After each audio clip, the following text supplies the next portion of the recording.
Tonight, the moon waits gently above a sleeping world.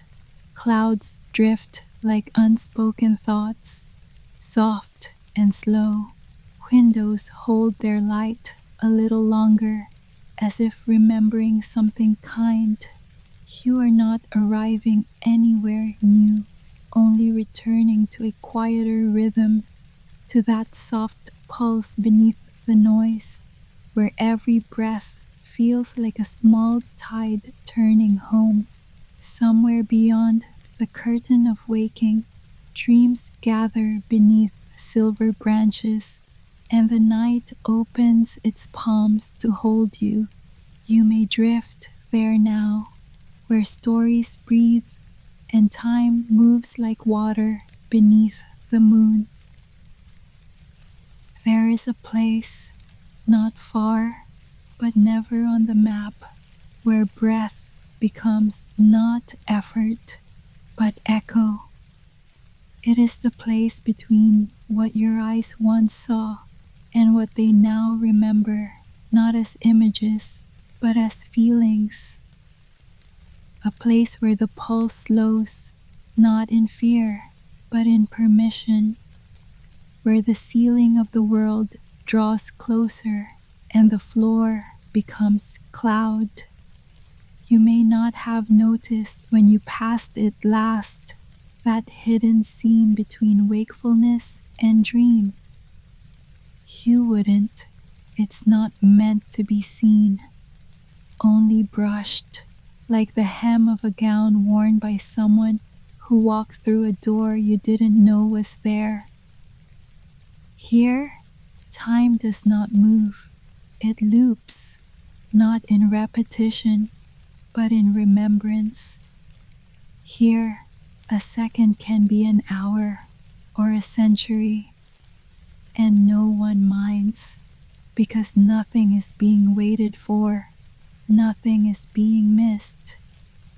This is the place where forgotten dreams rest, where the last breath of a long sleep becomes not an end, but a song held in the throat of the world.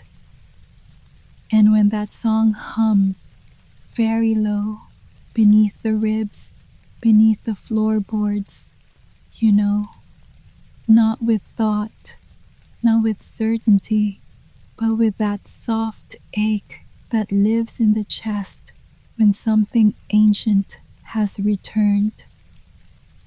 And tonight, that place draws near again, not to be found, but to be felt, as if it always knew you'd be listening, and it waited in the fold between moments where neither the day nor the dream fully claimed you, where silence breathes and memory waits, and a story that never left begins to stir. Some stories end with a kiss, some with a crown, and some never end at all. They rest, not closed but paused, waiting, not to be remembered, but to be finished. There's a particular kind of weight to an unfinished story. It doesn't press, it lingers. Like the last chord of a lullaby that never found its last note. Like a rose that bloomed for no one. Maybe you felt it in a dream that stops mid-sentence, in a book you meant to return to, but didn't, in the silence left behind when someone walked out of a room without goodbye. That's the weight I mean, and that is the weight this girl carries still, though the world has moved on, new kings, new clocks, new maps drawn without her name. She remains, not trapped, not cursed, simply unfinished, held in a hush so old even the dust has gone still in its presence. because a story once enchanted doesn't vanish when forgotten.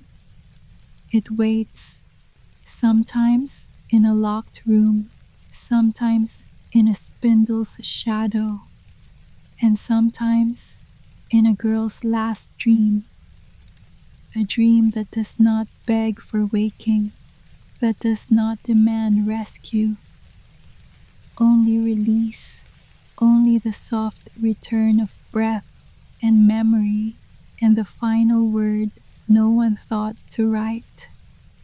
Until now, time doesn't always move forward. Sometimes it turns in on itself, like thread coiled in a circle at the foot of a bed no longer slept in. Not broken, not tangled, just resting. In some places, time is not counted. It is kept, like breath held in the lungs of stone walls, like the flicker of a candle no one remembers lighting.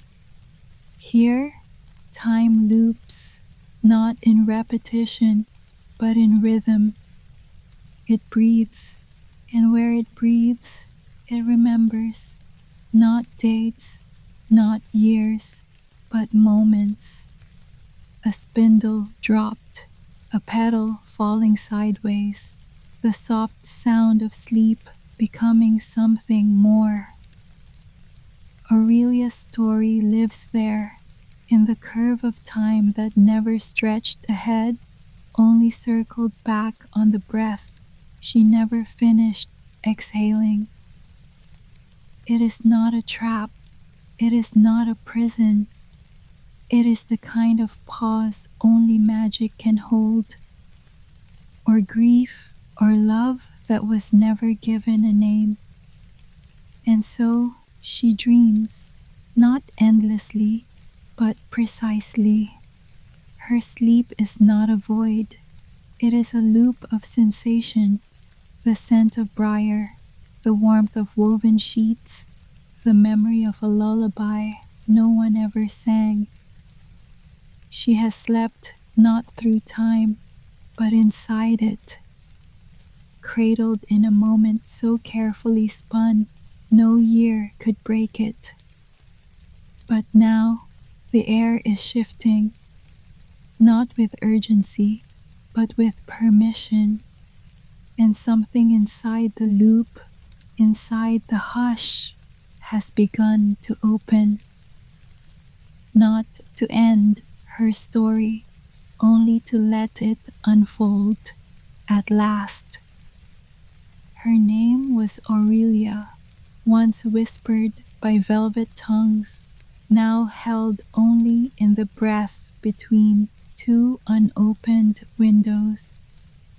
She lay not as a prisoner, but as something kept, like silk folded in a cedar box, never ruined, but never worn.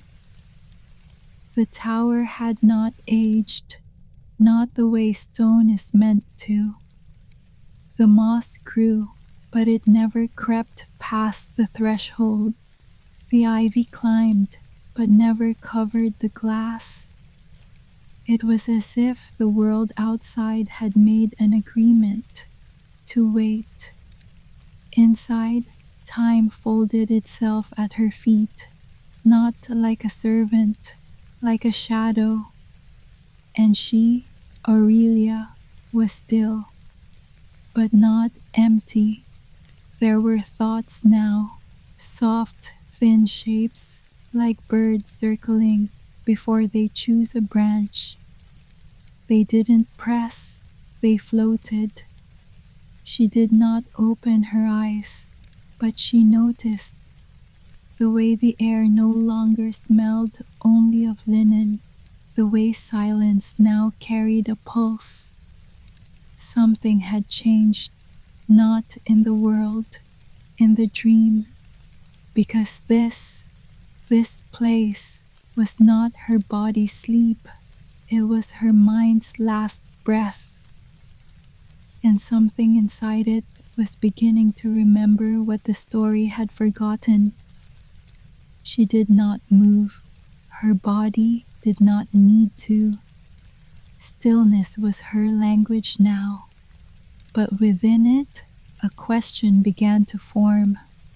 Not sharp, not loud, just the kind that hovers near the ribs when something has waited too long. She was not waking, not yet, but she was wondering. And in a dream that had spun itself for 100 years, wonder was the first thread to loosen. It didn't begin with light, not this time. It began with the absence of something, a hush where a harp once played, a space where a bird's wing used to stir the curtains.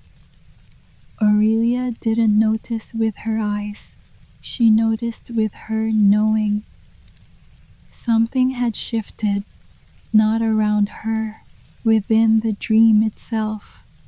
The petals on the floor, once so vivid, once glowing faintly like embers scattered on silk, were dull now. Not with dust, with memory.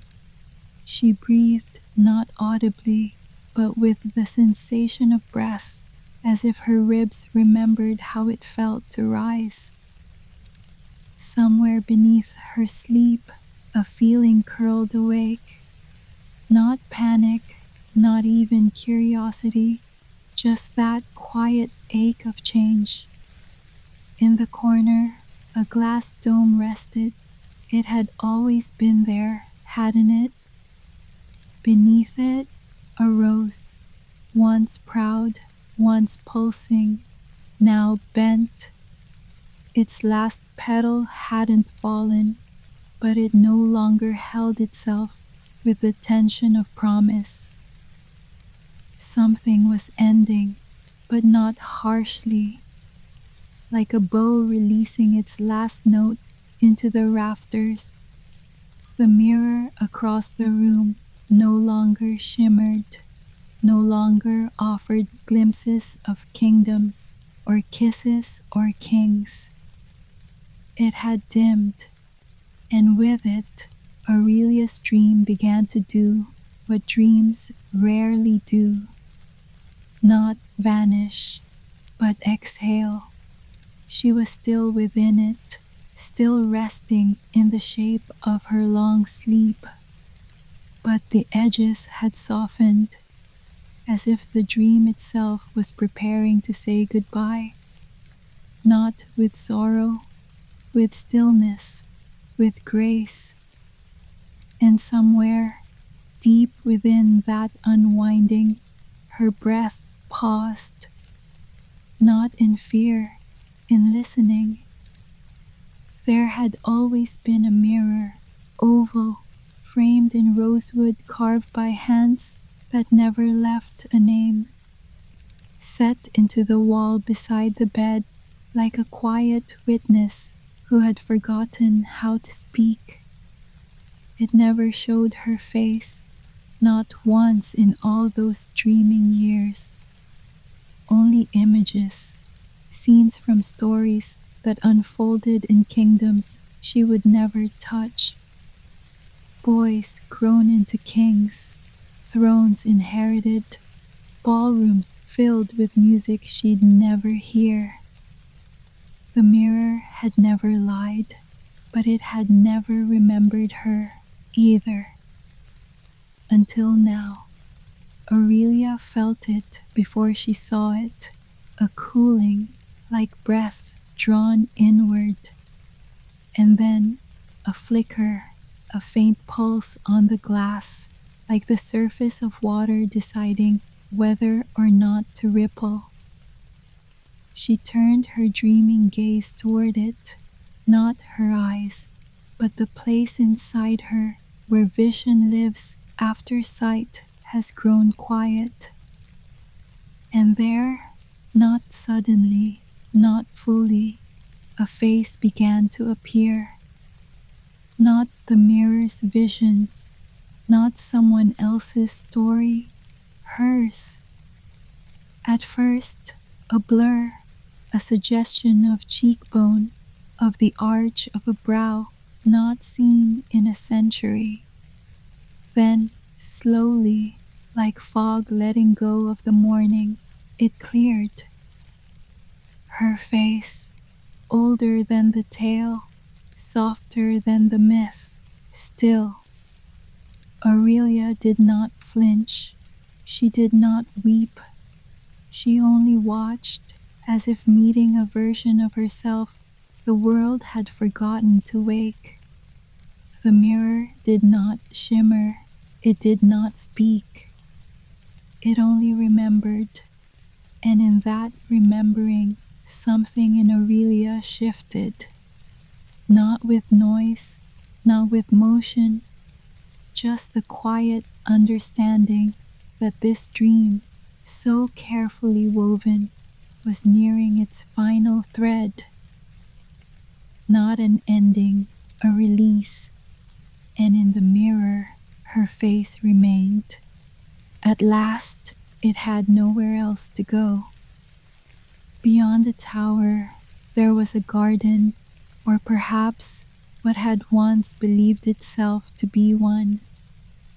No footsteps marked its soil, no shears shaped its branches, no voices lingered except for the wind's slow remembering. The roses still bloomed, not freshly, but faithfully. Their petals curled not with decay, but with reverence, as if each bloom held within its folds a memory too soft for language. They had no audience, no parade of eyes to marvel or mourn them. Only silence, only time, and yet they bloomed, not to be seen, but because they knew how. Beneath their roots, dust had gathered, not from neglect, from stillness, a stillness that held breath and weight and the faint echo of promises never quite spoken aloud. There was no fountain, no chime, no gardener's hand, only the slow, loyal work of beauty persisting without permission. Even the vines wove gently through stone arches, not to reclaim, but to comfort. And the blossoms, those once enchanted flowers tied to fate and time and magic, now rested, no longer bound to curses or clocks, just there, alive, even without watching eyes, even without reward. The garden had learned the same thing Aurelia now knew, that some things do not need witnesses to be real, that the quiet blooming of something true, even in sleep, is never wasted. And if petals fall now, they fall without fear, because in this hush, in this paused place, they are not falling apart, they are falling open. The castle held its breath, not in fear, but in memory. It had not crumbled, its stones remained, each resting upon the other, like palms pressed in prayer. But there were no echoes now, no footsteps crossing the tiled halls, no laughter ricocheting off marble, no silk trailing behind hurried queens. Only hush, only stillness wrapped around every corridor, like fog too loyal to leave. The chandeliers hung crooked but unfallen, each crystal speckled with dust, like stars asleep inside glass. They didn't flicker, they didn't shine, but they remembered how. Even the tapestries, those woven histories of lion-hearted love and long-gone triumph, hung with a kind of gentleness now. Their threads softened, not from time, but from waiting. In the great hall, a single chair had turned slightly askew, not dramatically, just enough to say, someone once stood, someone once meant to return. But they hadn't, and the castle, this place built to hold processions, feasts, farewells, had not been angry. It had only grown quiet. Each room became a held breath, each door a closed eye, each stare a question that had stopped being asked. There were no cobwebs, only the kind of dust that settles when something has chosen peace over purpose. And still the walls whispered, not words, but presence, the kind that clings to door frames and the back of your throat, the kind that says, someone lived here, someone paused here, someone loved, or waited too. Aurelia had not wandered these halls since the story sealed her shut.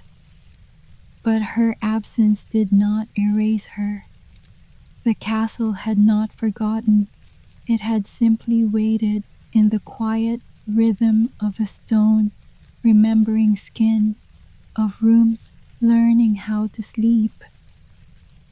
And now, perhaps, it begins to stir, not with noise, but with noticing, the kind that follows just before a first step returns. Names are delicate things. They live longer than the lips that speak them, curling into corners, settling between breaths, echoing in places no one ever meant to leave quiet. Aurelia's name had not been spoken aloud in many, many years. Not in love, not in warning, not even in lullaby. But that didn't mean it had gone.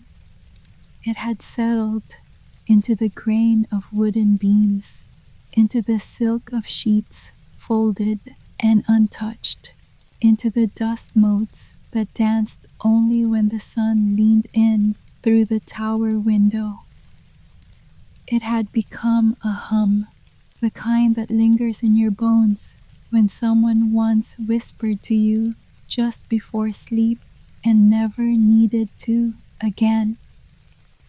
It was not forgotten, it was rested. And tonight, for the first time in so long, the air shifted just enough to let the hum rise. It did not shout, it did not summon, it merely unfurled. Aurelia, a sound like thread brushing a seam, like candle wax surrendering into liquid, like breath drawn not to speak, but to listen. She did not hear it as you or I might. She felt it. A coolness across her collarbone, a warmth beneath her ribs. The familiar ache of being named without being claimed. It was not a prince's voice, not a spell's echo, not the call of fate. It was something quieter, more loyal. It was the echo of her own name rising through the spaces where silence had waited too long. Not as reminder, as recognition. And Aurelia, still wrapped in sleep, still held by the last folds of her dream, knew. not with thought, but with breath. She was being remembered, not by the world, by the story itself. And it was whispering her name not to wake her, but to welcome her back into herself. It sat where it always had, tucked into the shadows at the far end of the tower, neither hidden nor displayed, just waiting, not gleaming, not spinning, not dangerous now, just still. The spindle, horn smooth at the tip, wood darkened by years that never passed in the ordinary way. Time had pulled around it, not swept through it. No thread hung from it now, no pull, no coil, only memory. It had been the center of the story once, the hinge on which everything turned. But tonight, it is quiet, like an apology never spoken aloud, like a wound long since healed, but still tender when touched. Aurelia did not reach for it. She didn't need to. Her breath remembered its rhythm. Her fingers, still resting in sleep, curled slightly as if echoing the moment they had once pricked themselves into legend. The spindle didn't ask forgiveness, and she didn't offer it. They simply coexisted, a girl and an object, both softened by the weight of an ending that never quite arrived. The room around it did not tense. The air did not shift. There was no magic left to guard. Only presence, only the shared stillness of two things woven into the same story by accident, by design, or by the soft hand of something older than fate. And still, the spindle stood, not cursed, not crowned, just there, like a thread that never broke, only loosened, like a breath that never stopped, just waited. And in that waiting, a kind of peace bloomed between them, not because the past was rewritten, but because it had been seen and let go. Not everyone left the castle. Not everyone fled when the hush began to thicken, when the vines wrapped tighter, when the story slipped from whisper to sleep. There was one, not remembered by name, not drawn in the tapestries, who stayed. She was not a queen, not a servant, not a sorceress, just someone who loved Aurelia the way only quiet people do, with presence, not possession. Perhaps a nursemaid whose hands had once swaddled a too small infant while snow fell soft beyond the shutters. Perhaps a sister not born by blood, but by the kind of closeness that doesn't need naming. She stayed, long after the fires dimmed, long after the bells stopped ringing, long after the garden ceased to bloom for anyone but the sky. She didn't fight the sleep. She folded herself into it, not under its spell, but beside it. Every night, she sat at the foot of the tower stairs, not speaking, not expecting, just breathing, so that the castle knew someone still did. Her breath became the rhythm that time forgot, the thread that the spindle couldn't cut.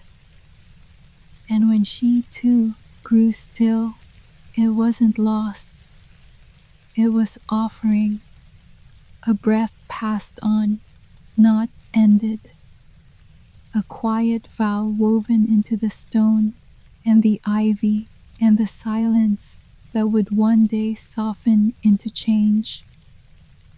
Aurelia never knew her, not with memory, not with sight, but tonight, beneath the hush of the dream, she feels it, the warmth of another breath carried forward, wrapped around her like a shawl that had waited 100 years to fall across her shoulders. It says nothing, it asks for nothing, it just is. And in that isness, Aurelia understands.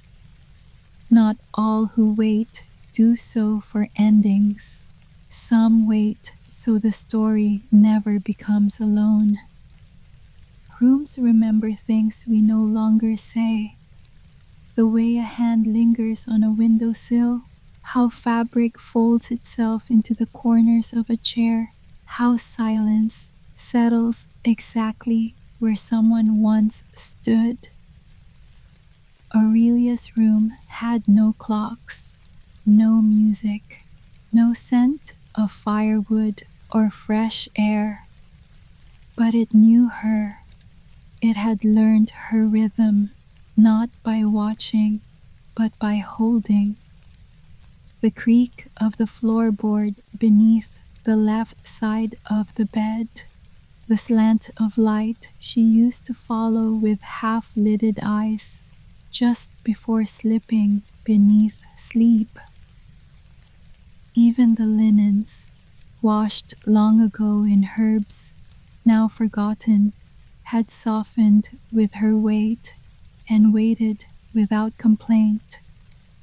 The room had not grown colder, it had grown stiller, not abandoned, aligned.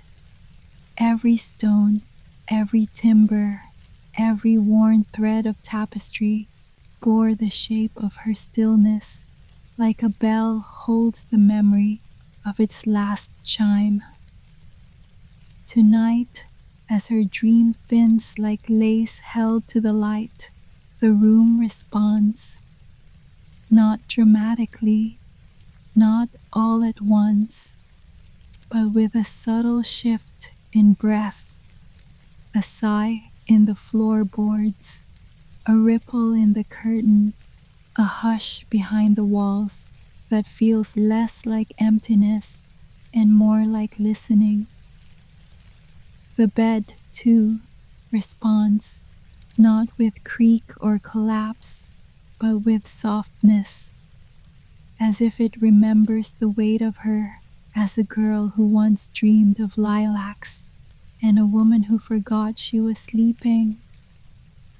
She is still lying there, but the room no longer holds her as something dormant.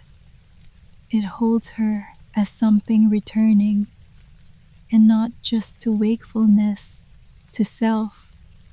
This was never a prison, never a coffin of velvet and myth. It was a room built to keep a pulse alive long after the world forgot how to feel it. And tonight, it feels her again, and she, without moving, feels it too. There was no sound, no clang of breaking spells, no trumpet of awakening, just a feeling, small, steady, rising inside her. It wasn't her heart, not in the way hearts are meant to beat.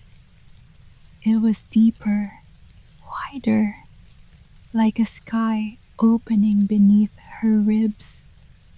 For the first time in 100 years, there was space inside her. Not emptiness, not hunger, just space. As if something once wrapped too tightly had finally loosened its fingers. She did not breathe harder, but her breath felt different, not held, not suspended, but chosen. The kind of breath taken when no one is watching. The kind taken when you return to yourself without needing permission. She didn't know what had changed. She didn't need to. It was not thought that guided her now. It was rhythm. The rhythm of lace collapsing in water. The rhythm of light shifting across a ceiling that no longer dreams of ceilings. The dream was thinning, not ending, but becoming transparent. And within it, Aurelia moved. Not her body, not yet, but her presence, her center. The dream had held her like glass holds firelight, carefully, reverently, without touch. But now the light was moving. It was hers, and it was returning to its source. Her chest rose slightly, the barest lift, a ripple in the sky that lived within her. She did not know where she was going. She didn't need to, because this sensation was not direction, it was readiness. And above her, around her, through her, the dream began to breathe. It began not with wind, but with suggestion. The air changed, not cooler, not warmer, but aware. And then the curtain stirred, just slightly, not billowed, not blown. They moved the way memories do when they're almost recalled, just enough to remind you they were never truly gone. The fabric had long since forgotten the outside world, its light, its change, its seasons. And yet, tonight, it responded, not to weather, to presence. Something had shifted in the hush, a current like breath exhaled through forgotten stone. The dream around her, once sealed like amber, had begun to melt.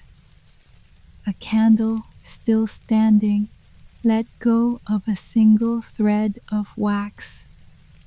A shadow on the far wall slipped an inch downward, as though released from an old agreement. Everything was moving, but nothing hurried. This was not a return, not yet.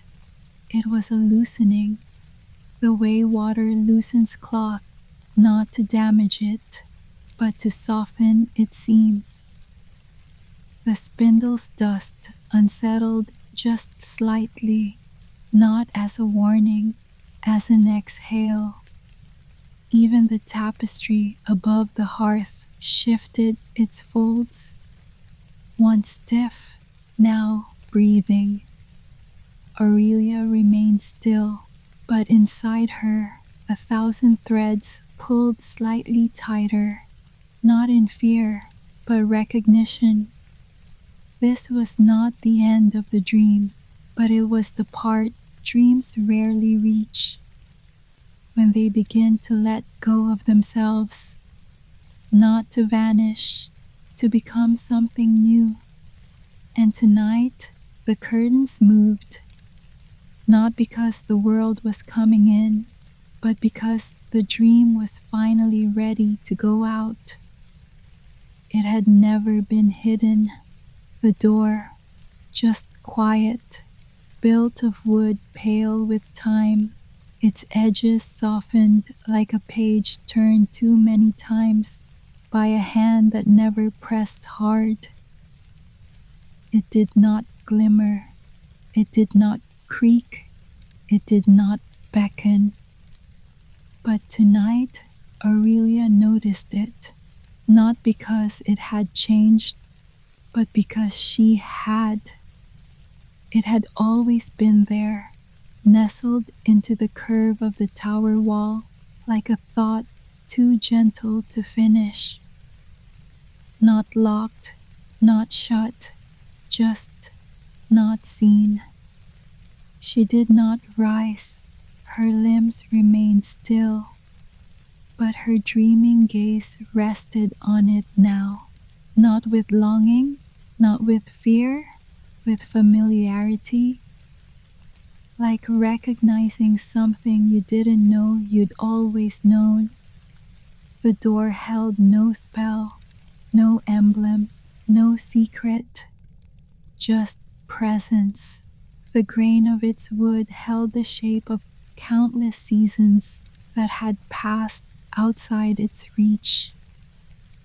The hinges bore no rust, only patience, and beneath the frame a faint line of dust had broken, as if the air itself had brushed it aside to make room.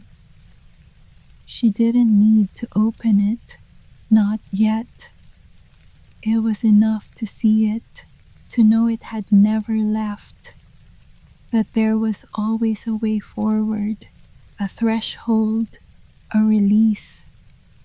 She had not been trapped, she had been held, and now, with the softest shift of breath, she saw the invitation that had waited beneath her sleep. It did not glow, it did not speak. It simply stood there, ready, and she, wrapped still in the last folds of her final dream, was beginning to step toward it. Not with footsteps, with awareness, because some doors don't need to open to change everything. They only need to be remembered. She remembered it, but not clearly, not like a moment, more like a scent half caught on a passing breeze. The kiss, the one Story swore came like thunder after silence, like light cracking through enchantment. But in Aurelia's memory, there was no thunder, no shattering, only stillness, and maybe no kiss at all. Maybe it was a breath, not from another's lips, but from her own. A breath drawn not to speak, not to cry, but to begin again. She had heard once, perhaps in a dream within the dream, that some awakenings come not from love, but from readiness. And if there had been a kiss, it had not belonged to someone else. It had belonged to the version of her that had always been waiting, not behind glass, not beneath spell, but within. A part of her that had curled inward like a petal in winter, not because it was frozen, because it was patient. And now, as the air began to move through the folds of her sleep, she did not stir, but she remembered, not a face, not a hand, only a warmth, brief, near her mouth.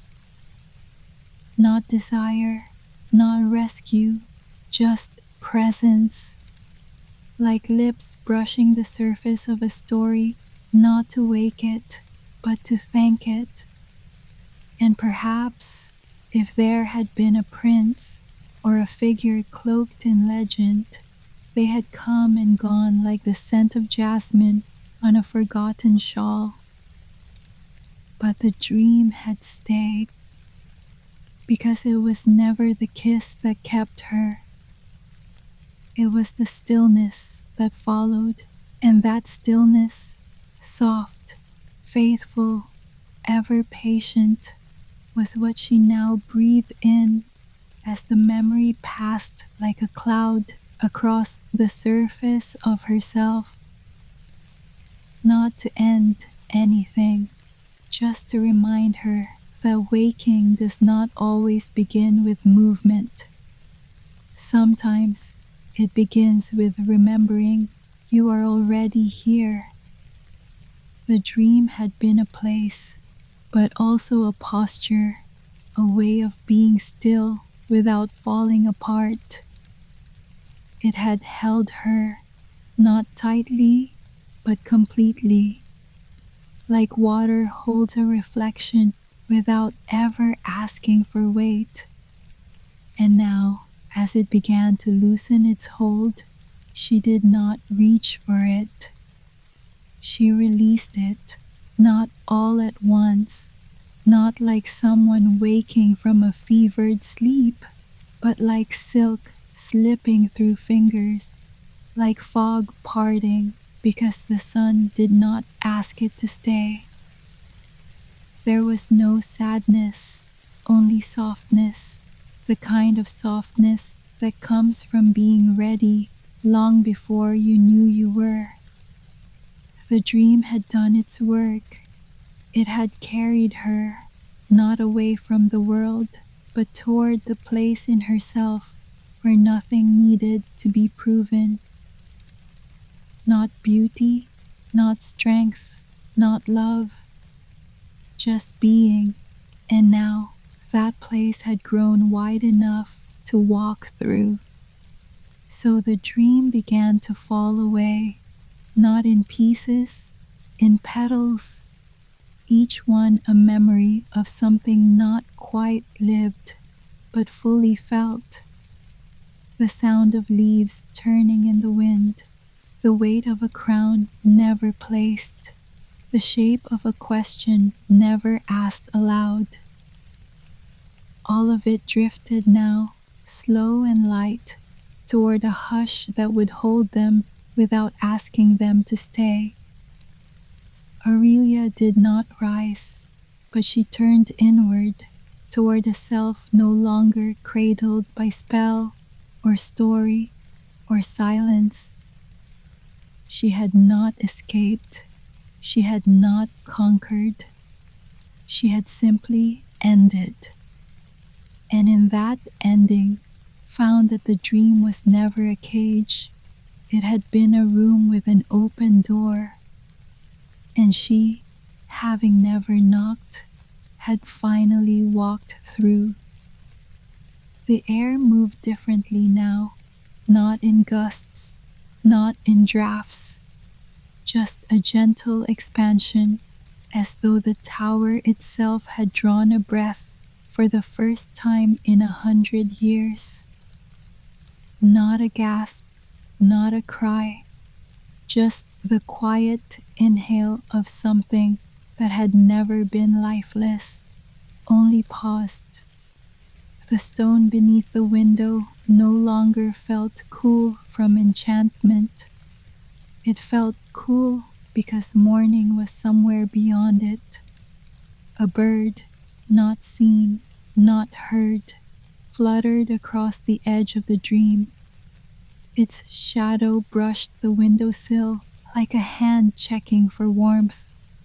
And then, stillness again, but not the same stillness as before. This stillness was filled with return. The vines that clung to the tower's outer wall seemed to lean slightly back, not receding, but releasing. Not as guardians, as companions. And the walls, long unmarked by footsteps, began to remember what it felt like to echo again, but softly, like a bell rung only once for memory's sake. Aurelia remained within the folds of her bed, the dream still unwrapping itself from her shoulders like a shawl no longer needed. She did not open her eyes, not yet, but something inside her, something old and quiet and deeply known, had already awakened. The tower did not shine, It did not break its silence with fanfare or flame. It simply breathed, and in that breath was an invitation, not to begin a new story, but to walk gently into the still warm space where the old one had just ended. It did not vanish. It did not crumble. It did not glow. The spindle remained, but something had changed. It no longer carried tension, no longer held the silence of an unfinished tale. It was just wood now, just form, just object. And still, it mattered, not because it was cursed, but because it had been part of something whole. The light that touched it now was not wary, not reverent. It was ordinary, morning light, soft, unconcerned. Aurelia would never touch it again, not out of fear, because she didn't need to. There was no thread to follow, no fate to rewind, only rest.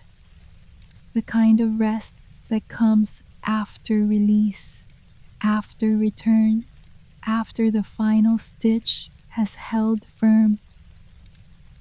It stood quietly in its corner, the way all endings do, without a crown, without applause, and the room around it no longer turned toward it. It turned inward, toward breath, toward light, toward the warmth left behind by dreams no longer needed. Aurelia did not look at it. She didn't need to. But if she had, she might have seen it for what it truly was. Not the thing that broke the story, the thing that gave it shape. And now, with no spell to hold, no sleep to spin, the spindle, at last, could rest too. It took its time, not out of hesitation, but out of grace. The final petal, that soft, curled edge of something once blooming, now ready to be still. It had clung gently through seasons that never changed, through sunrises that never arrived. Not because it was stubborn, because it understood rhythm, the rhythm of staying, the rhythm of release. And tonight, or perhaps finally, this morning, it let go. No wind pressed it, no hand plucked it. It simply fell, one slow spiral through air that had been holding its breath for centuries. It did not tumble, it descended, like a curtain's last sway after the final note of music, like the hush after someone you love says nothing at all, and it is enough. Aurelia didn't see it fall. She didn't need to, because something inside her shifted at the same moment. Something deep and quiet and waiting. The kind of shift that doesn't wake you, it frees you. The petal touched the stone floor with no sound, but the air changed just slightly, like a whisper leaning back into silence. It was not the end of a spell. It was not the proof of a prophecy. It was a gesture from the dream to the dreamer. Thank you, it seemed to say. Thank you for staying, and now you may go. The window had no glass, only space, only the kind of openness that happens when nothing needs guarding anymore. Light came in, not sharply, but fully, the way warmth does when no one is waiting for it. It touched her fingertips, her cheekbone, the corner of the bed where time had once curled itself into stillness. Aurelia did not open her eyes. She didn't need to, because something within her was already awake. Not the kind of waking that rushes, that climbs, that returns. This was quieter, like sitting beside someone who says nothing and means everything. The dream had ended, but it had left behind its shape, its hush, its breath, its gentleness. And in that gentleness, light settled, not just in the room, in her. Not blazing, not breaking, just staying. The way light stays on an old photograph, the way it stays in the folds of a letter you never send but cannot throw away. She did not rise, she did not speak, but she knew that whatever spell had held her, whatever silence had kept her, whatever story the world had forgotten to finish, she had lived it and let it go, and what remained was not loss, not sleep, not legend, only presence. And the light, soft, steadfast, still, stayed with her. Ripples outward, not an ending, but the faint music of waking inside another dream. In that soft blue air, somewhere between silence and remembering, a sky waits to be looked at again.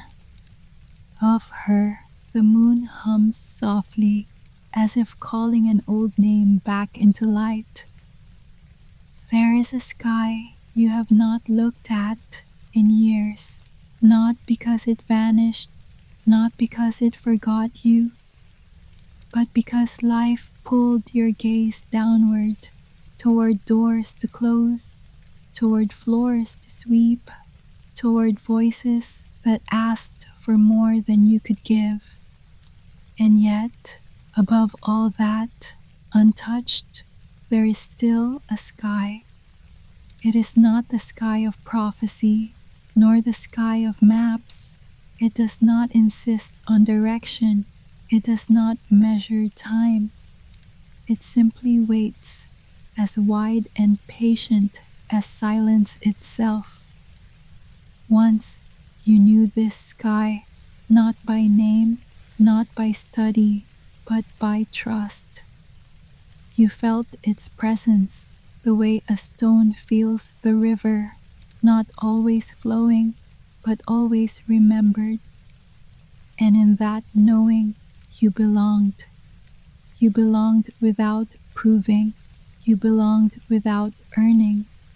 You belonged because you breathed, and breathing was enough. The stars once leaned closer to you, not to tell stories, not to promise miracles, only to listen, only to rest beside your silence. The moon once curved its body toward the edge of your window, not as king, not as judge, but as companion, a pale lantern reminding you that even the night was never empty. Perhaps you have forgotten this. Perhaps the days have folded over themselves like heavy cloth, covering the memory until it feels more like dream than truth. But the sky has not gone. It has not closed. It has not taken back what it once offered. It waits, as it always did, between one story ending and the next beginning. You do not need to climb to it. You do not need to call it down. All that is asked is stillness. Stillness like water before the stone falls. Stillness like a candle just before the flame bends. Stillness like a body that finally stops holding what it never needed to carry. And in that stillness, the memory returns, not loud, not sudden, but sure. You are not going backward. You are not becoming child again. You are becoming listener again. The sky between stories does not need your belief. It only needs your quiet. So breathe, not to reach higher, not to sink deeper, but to arrive here, where the stars bend low and the moon waits, not as stranger, but as prince who has always known your steps. The sky remembers you, and tonight, if you let yourself soften, you may remember it too. She came barefoot, not as a queen, not as a guest of honor, but as a girl who had walked too long in silence. No veil concealed her face, no crown pressed against her brow, no jewels announced her worth. Only skin marked by labor, only steps worn soft by years, only breath that trembled, not with fear, but with readiness. The courtyard waited, wide, empty, dust gathered in corners like unspoken memories. No music played, no torches flared, no audience hushed to watch. And yet the air shifted, not loudly, not with spectacle, but with the kind of pause that comes when a room remembers it has been entered before. She felt it in her ankles, in her knees, in the slow bend of her spine. Her body leaned forward as though recalling a rhythm the mind had long abandoned. Each step was not taken, but returned, as if her feet were tracing circles already drawn, as if the ground itself was teaching her where to go. The night tilted toward her, the stars quieted their glitter. Even the stones beneath her arches seemed to breathe, their coolness no longer indifferent. This was not arrival, it was recognition. The dance did not begin with music, it did not begin with invitation.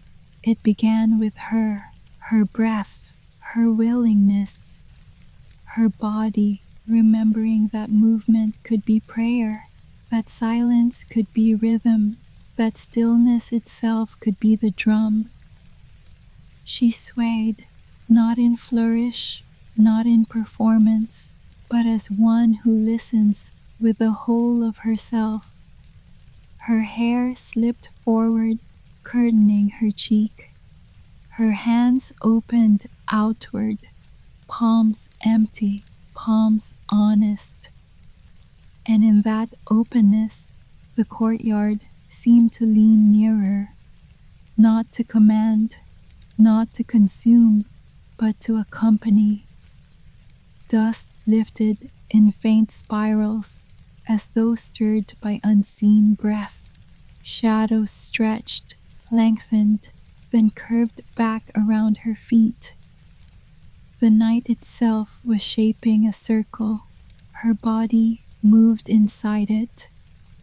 Her body remembered a turn, a bend, a rise, a fall, not choreographed, not rehearsed, but inscribed long before her birth, waiting in her marrow to be called back. And she answered, not with words, not with thought, but with motion. One step, then another. The hush deepened. The courtyard, lonely for so long, filled itself again with the soundless music of her return. This was where the dance began, not in story, not in dream, but in the moment a body remembered that it could belong to the night. Her body did not rush, it did not hurry toward music, it did not demand rhythm, it carried its own. Her arms lifted, slowly, as though the air itself had been waiting to rest in her palms. She did not raise them to claim. She did not raise them to resist. She raised them because her bones remembered that once they had opened wide, not to hold the world, but to release it. Her shoulders tilted, not with burden, but with a grace older than her name. Her spine curved, gentle, unforced, like a bow drawn not to strike, but to listen. The bend of her back was not surrender, it was recognition, a way of speaking without sound, a way of saying, "Yes, I am here," without a single word. Her hands trembled, but not with fear. They trembled like branches touched by the first wind of spring, unsure, but ready. Each fingertip traced the air as if brushing unseen threads. Threads that tied her to something vast. Threads that hummed with a song she had almost forgotten. Her feet pressed into the stone, not to mark it, not to conquer it, but to greet it. The ground responded with its own hush, a vibration barely felt, a whisper rising through her soles. She knew, without knowing how, that the courtyard remembered her, that the earth beneath her still carried the imprint of dances long before. Her body turned, not perfectly, not cleanly, but honestly. The hem of her dress caught in the air, her breath caught with it, and for a moment the world seemed suspended, not moving forward, not falling back. Only here, only now, only this turn, this breath, this pulse. She lifted her chin, not high, not proud, but steady. Her eyes did not seek the stars. Her eyes did not search the horizon. They rested in the darkness between both. And in that darkness, she felt the first stirring of recognition, not from above, not from beyond, but from within, from the marrow, from the silence, from the part of her that had always known how to move, even when the world had asked her to be still. Her body remembered. It remembered the circle. It remembered the sway. It remembered the echo of the steps that belonged not to duty, not to service, but to freedom. And as she moved, it was not performance. It was not display. It was remembrance. The kind that does not ask, the kind that does not explain, only the kind that comes back to life when called by night. She had not meant to be gone for so long, but absence is quiet, and quiet lengthens easily from a day to a season to a lifetime. The courtyard did not protest. The stones did not cry out. The night did not accuse her. It simply grew stiller, the way a room settles when footsteps fade from it, the way a song lingers but never begins again. Her leaving had not broken the place, it had only deepened its hush. The dust gathered, not bitter, only patient. The air cooled, not cold, only waiting. And in that waiting, an emptiness formed, not hollow, not ruined, but shaped like a chair drawn back from the table, like a bed kept unrumpled for return. The space she left was never filled. No dancer claimed it, no shadow settled into it. Even time, so eager to cover over, did not erase her outline.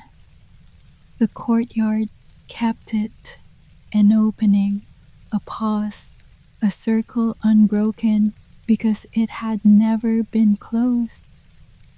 Now, as she moved within it, she felt the outline again.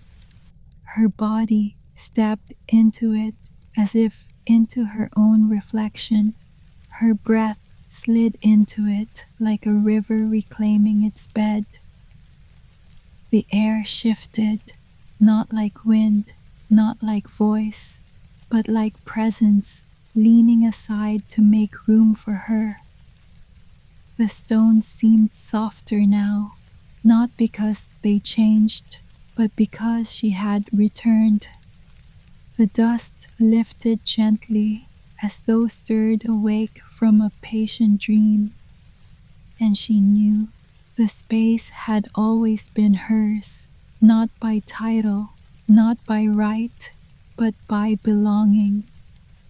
This belonging was not claimed, it was not demanded, it was simply recognized, as if the courtyard whispered, "You were never forgotten. You were never replaced. You were only awaited." Her steps slowed, not from weariness, but from reverence. Not the reverence of fear, the reverence of recognition. She closed her eyes, her arms stilled, her chest rose once, fell once, and in that breath, the courtyard felt whole again. Because absence, however long, cannot unmake presence. Because what waits does not grow weaker, it grows ready. And tonight, in the space she once left behind, she had returned.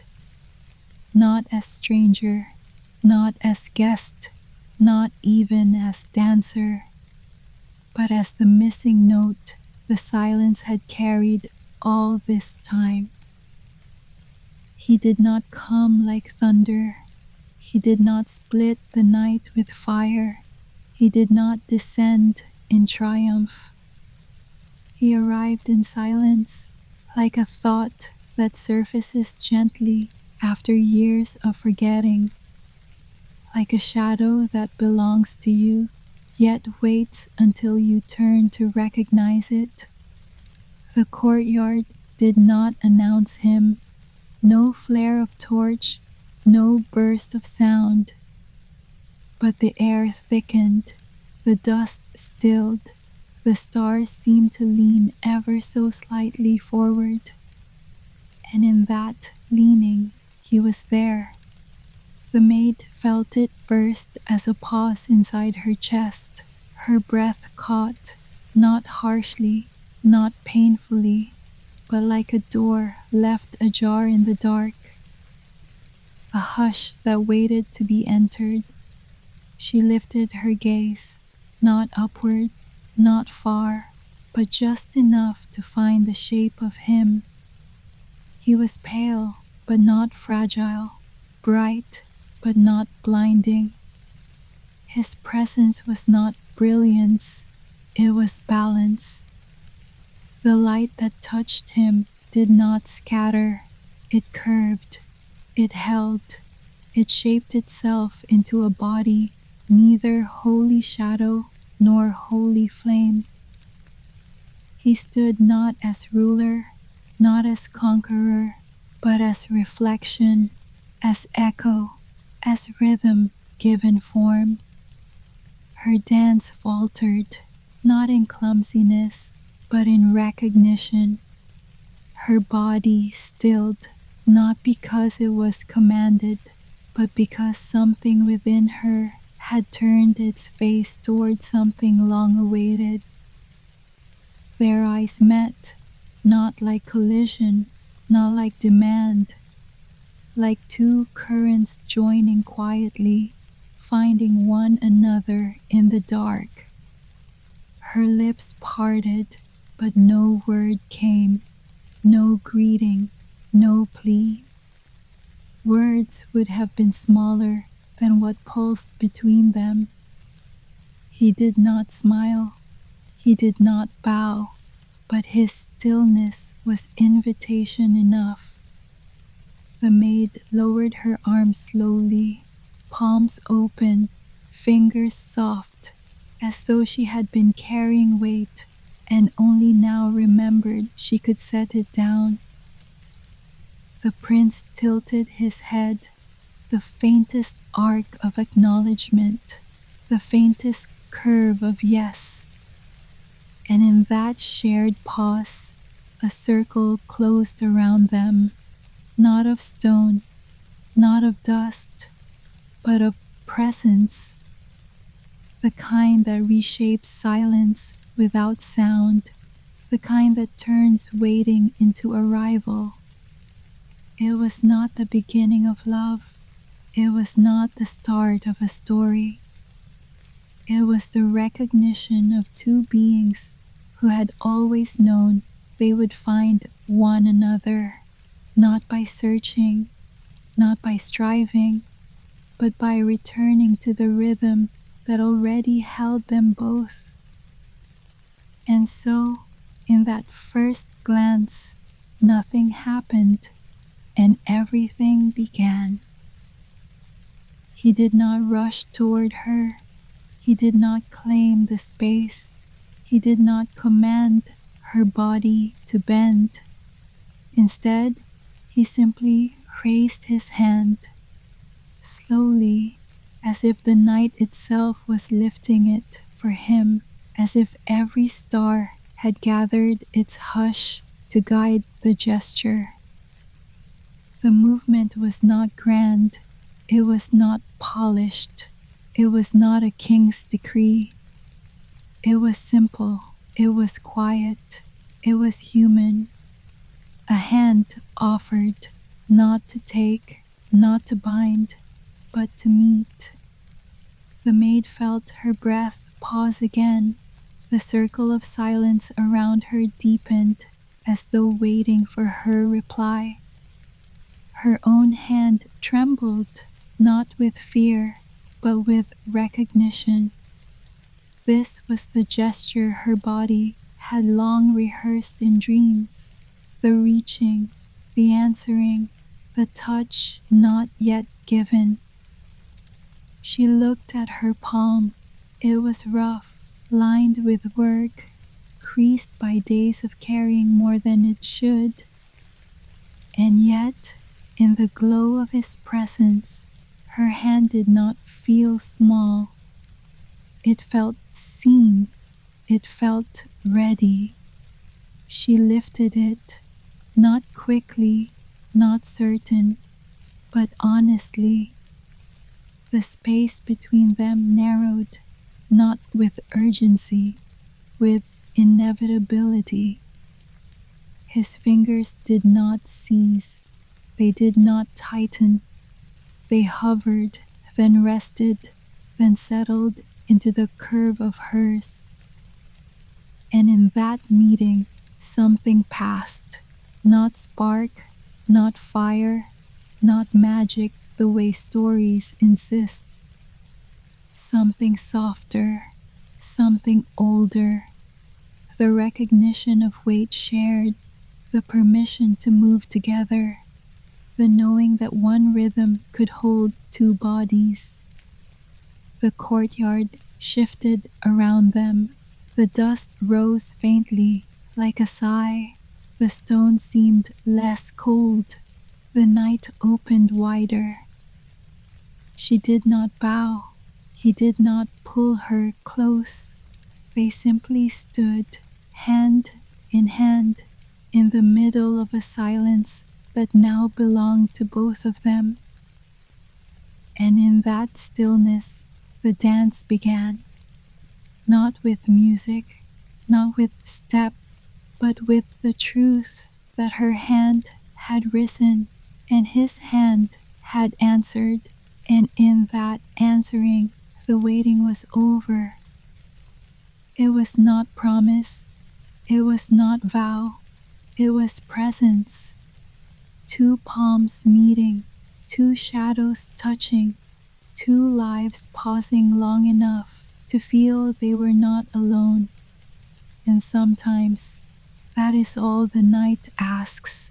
Not song, not spectacle, only a hand extended and a hand brave enough to meet it. The silence did not break. It did not scatter into noise. It grew deeper. Around them, the courtyard breathed. The stones, once heavy and still, seemed to shift in their patience. The dust rose faintly, then settled again, like a chest rising and falling in sleep. Above, the sky gathered its witnesses. One star appeared, then another, but not in haste, each one arriving with the same slow reverence that guided her hand to his. The night leaned closer, not to listen, not to speak, simply to be present. The maid felt it first as a warmth at her shoulders, though no fire burned there. Then as a soft ache in her ribs, as though her own heart was remembering a language older than its beat. The prince did not move. He did not release her hand. He did not press it tighter. He only stood, an unmoving flame, a body made of pause. But his stillness was not absence. It was communion. In his quiet, she recognized her own. In his presence, her trembling steadied. In his shadow, she found space enough to rest. For so long, she had danced alone, each step an offering to silence, each turn a prayer without echo. But now there was echo, there was return, not in words, not in music, but in this. Two figures standing still while the night curved inward to hold them. The stars bent lower, flickering like eyes that knew her name. The moon, half veiled, slid its light across the stones, tracing their feet as if blessing the ground they had claimed together. And though no vow was spoken, she felt one forming, not as sentence, but as certainty. That this night would remember them, that the stones beneath them would carry their weight, that the stars above would not forget how two shadows touched and made the silence bloom. Her breath softened, her eyes closed, and still she felt him, not pressing, not fading, but near. The night leaned closer, and she leaned with it.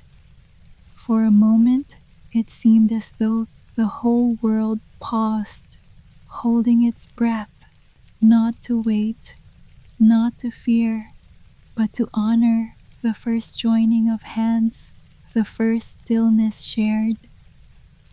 And in that pause, she understood. Sometimes the beginning of a dance is not a step, it is a silence, and the silence, when held by two, is music enough. The first step was not hers alone, it was not his alone, it was both, woven together, so gently that the courtyard itself seemed to exhale.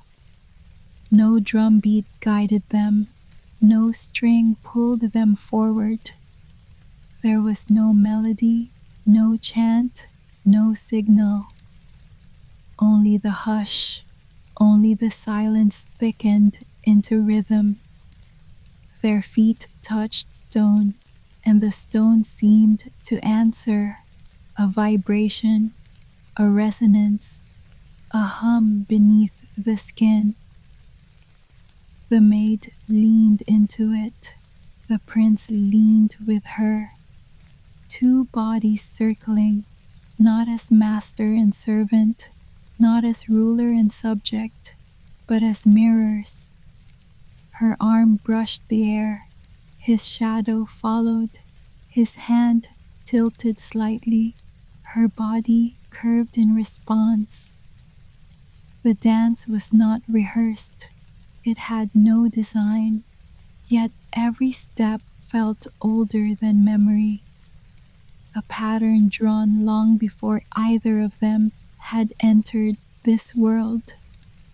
The courtyard knew it, the night knew it, the stars above, leaning close, flickered like sparks falling from their circle, and for the first time she felt what it was to be answered. All her life, her movements had dissolved into silence. Her gestures had been swallowed by shadow. Her steps had echoed back to her, lonely, hollow. But now, her body did not vanish into the air. It was received, it was echoed, it was held. Every turn of her wrist was caught in his glance. Every sway of his shoulder was steadied by her rhythm. Together, they created a pulse that belonged to neither of them, and both of them. The dust rose and lingered like incense. The air grew warmer, though no fire burned. Even the stones beneath them seemed to sigh, as though after waiting so long they were finally allowed to rest. This was not spectacle. No crowd would remember it. No storyteller would embellish it. It was quieter than that, deeper, more human. It was two bodies moving in silence until the silence itself became music. The courtyard breathed with them, the night bent inward, and the rhythm, soft, patient, endless, filled the hollow space that had lived between them all these years. And perhaps if someone had listened closely enough, they would have heard it. Not sound, not song, but something softer still. The night's own heartbeat, at last remembering how to keep time.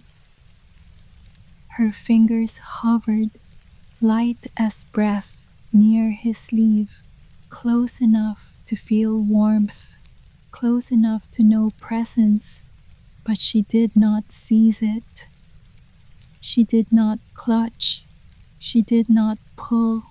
She did not attempt to hold the moment as if it might flee.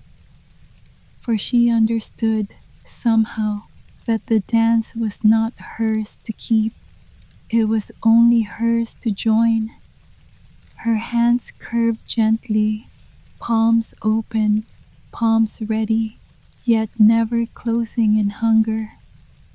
Her body moved beside his, but never sought to bind his shadow to her own. This restraint was not hesitation, it was reverence. To grasp too tightly would have broken the spell. To cling would have silenced the silence that carried them both. So she let her hands fall like petals resting on water, light, temporary, graceful. The prince's gaze followed her, not as master, not as judge, simply as witness. His eyes, deep with light, acknowledged her choice. They glimmered faintly, a yes unspoken, a yes understood. Her feet traced the circle again. Her skirt whispered across stone. Her breath rose and fell like tide against shore. Each step reminded her this was not possession, this was communion. And communion cannot be seized, it can only be allowed. She remembered other nights, nights of reaching for what slipped away, nights of holding what broke in her grasp, nights of fingers cramped from trying too hard to keep what never wished to be kept. But here, there was no need. The rhythm did not require her force. The silence did not ask her to prove. The dance did not belong to her alone. It belonged to the night, and the night was generous. A flower grew near the courtyard wall, its petals pale as frost. She bent near it for a breath. Her hand hovered, but she did not pluck. She did not disturb. She simply stayed close enough for warmth to pass between them. And perhaps because she did not take it, the flower seemed to open wider, as though the absence of demand was itself an invitation. She rose again, her hand drifting outward, and returned to his rhythm. This, she realized, was the truest part of the dance, not the steps they traced, not the turns they shared, but the restraint, the refusal to bind, the gentleness that allowed the silence to bloom. Her palm brushed the air just beside his chest. Her fingertips hovered an inch from his jaw. And she did not touch. She did not need to. For what they carried was not possession, it was presence. And presence, when honored, asked nothing more than to be allowed. The night did not hurry. It did not rush to crown the moment. It unfolded slowly, like a scroll that has waited centuries to be unrolled. Above them, the stars gathered, not in brilliance, but in patience. One by one they arrived, as if taking their seats around a circle already in motion. The moon did not blaze. It did not command attention. It leaned forward, quiet, steady, its light brushing the edges of stone like a hand smoothing fabric. The maid felt it in her chest, the stillness that was not empty, the pause that was not neglect, the waiting that was not punishment, but invitation. Her steps slowed, her breath lengthened, and the prince, still holding her hand, matched her rhythm with the gentleness of a tide receding. The courtyard seemed to lean inward.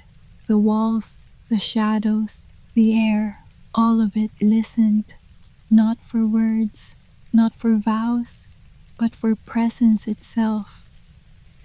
She thought of all the nights she had walked beneath this same sky, her body weary, her arms heavy, her heart carrying silence that no one noticed.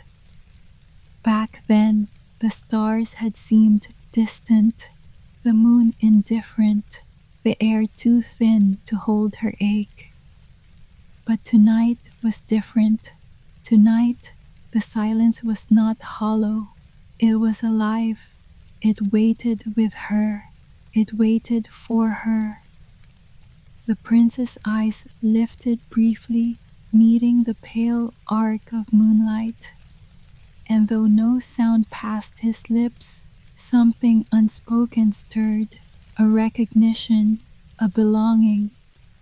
She followed his gaze upward, and there, in the space between stars, she saw it too. The waiting that was never cruel, the patience that was never scorned. The night had not forgotten. It had not moved on. It had not closed its doors.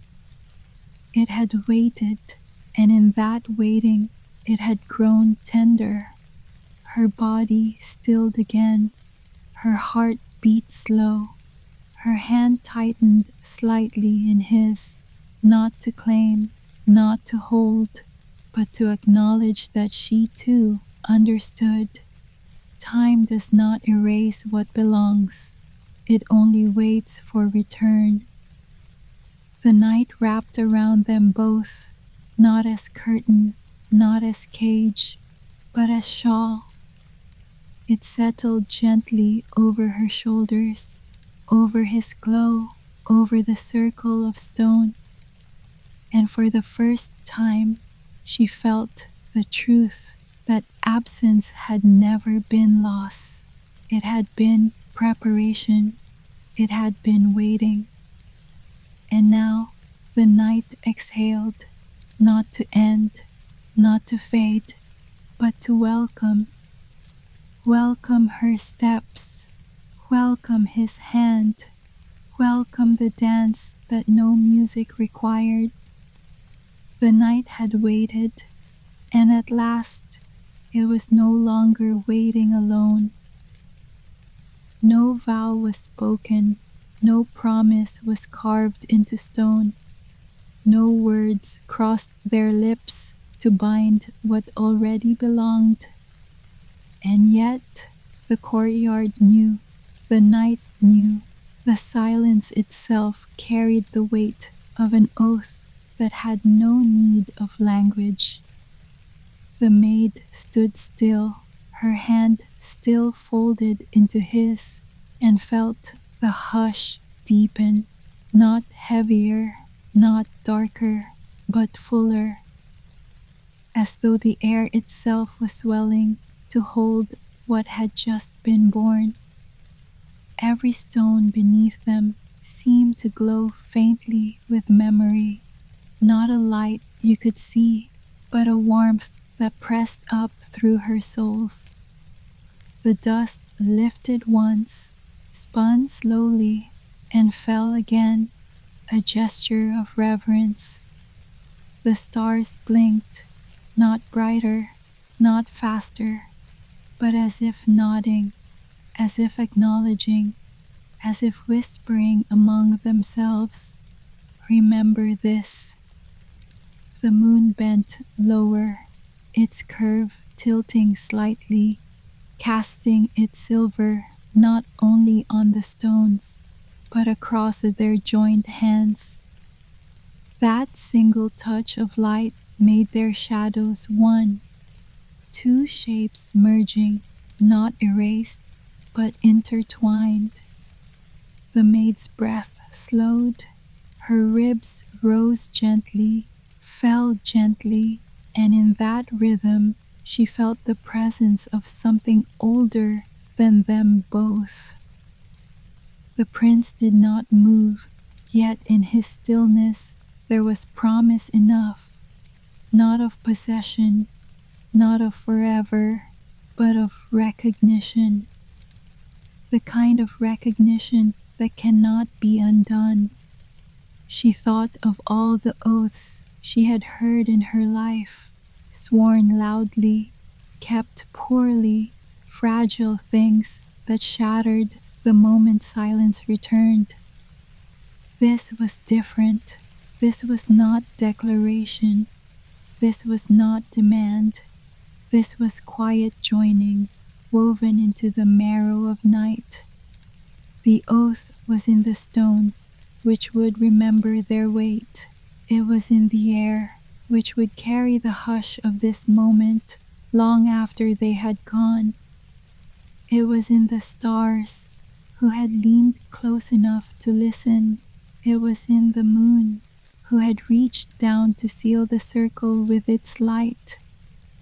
And most of all, it was in them, in her hand that did not release his, in his gaze that did not falter, in their shared silence, which spoke more clearly than any vow could dare.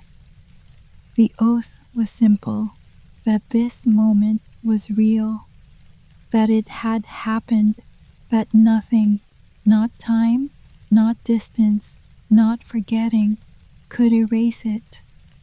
For what is witnessed by the night is never lost.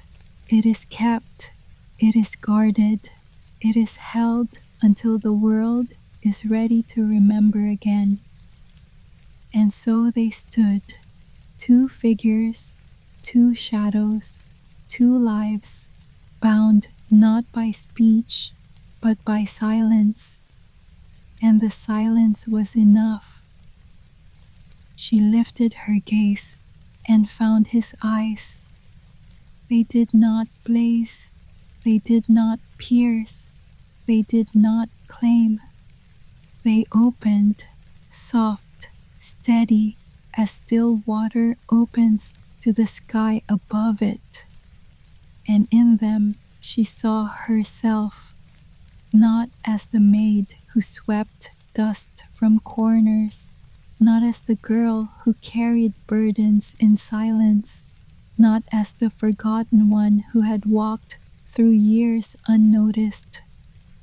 She saw another self, hidden, waiting, whole, a flame balanced in water, a pulse steady beneath the hush, a body that had always belonged to rhythm, even when rhythm was denied. His gaze did not create her, it revealed her, like light tracing words already etched into stone, like breath clearing fog from a forgotten mirror. Her lips parted, but no words formed. Her chest rose once, fell once, as if to say, "Yes, that is me," without voice. The prince did not smile. He did not frown. He did not adorn the moment with expression. He only looked, and in that looking, she felt whole. For so long, she had feared her reflection, in glass, in water, in eyes that judged. Each reflection had shown only fragments, the servant's hands, the weary face, the girl who never fit the tale. But now, in his eyes, she saw the fullness, the strength folded in gentleness, the ache carried like treasure, the silence held like song. It startled her, not with fear, but with relief. To be seen, not for role, not for duty, not for mask, but for essence. The courtyard seemed to lean closer, as if it too wished to glimpse the image he held of her. The stars flickered slowly, as if adjusting their light to frame what they witnessed. And for a moment, she wondered, was this what the moon carried in its glow? Not light alone, but reflection, the truth of things, revealed without asking, returned without demand. Her hand rose lightly, hovering near her chest, as if to hold steady what she had just seen. Her body swayed softly, not in dance, but in reverence.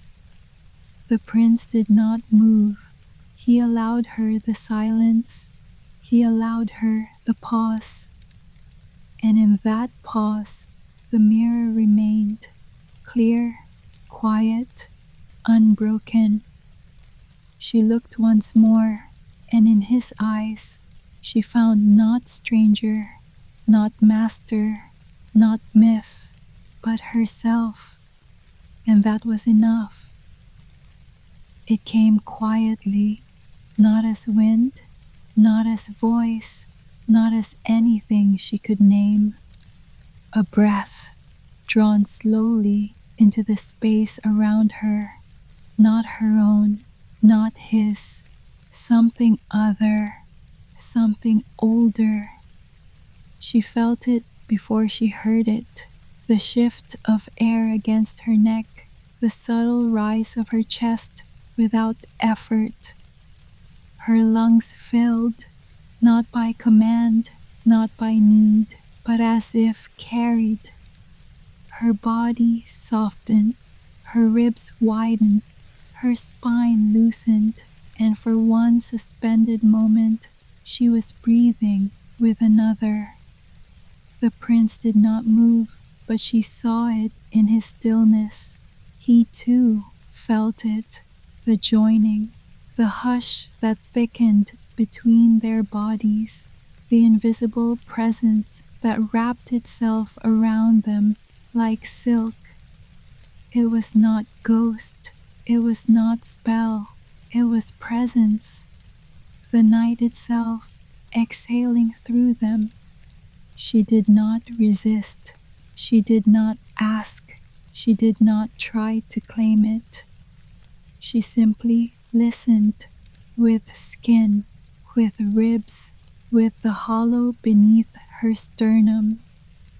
The breath moved through her like tide moves through shore, steady, inevitable, gentle. It circled her body, rose through her throat, settled at her crown, and though it faded, she was not left empty. She was left joined. For years she had carried an absence inside her, a hollow where laughter never reached, a quiet where song had been stilled. But now that hollow was filled, not by sound, not by word, but by breath.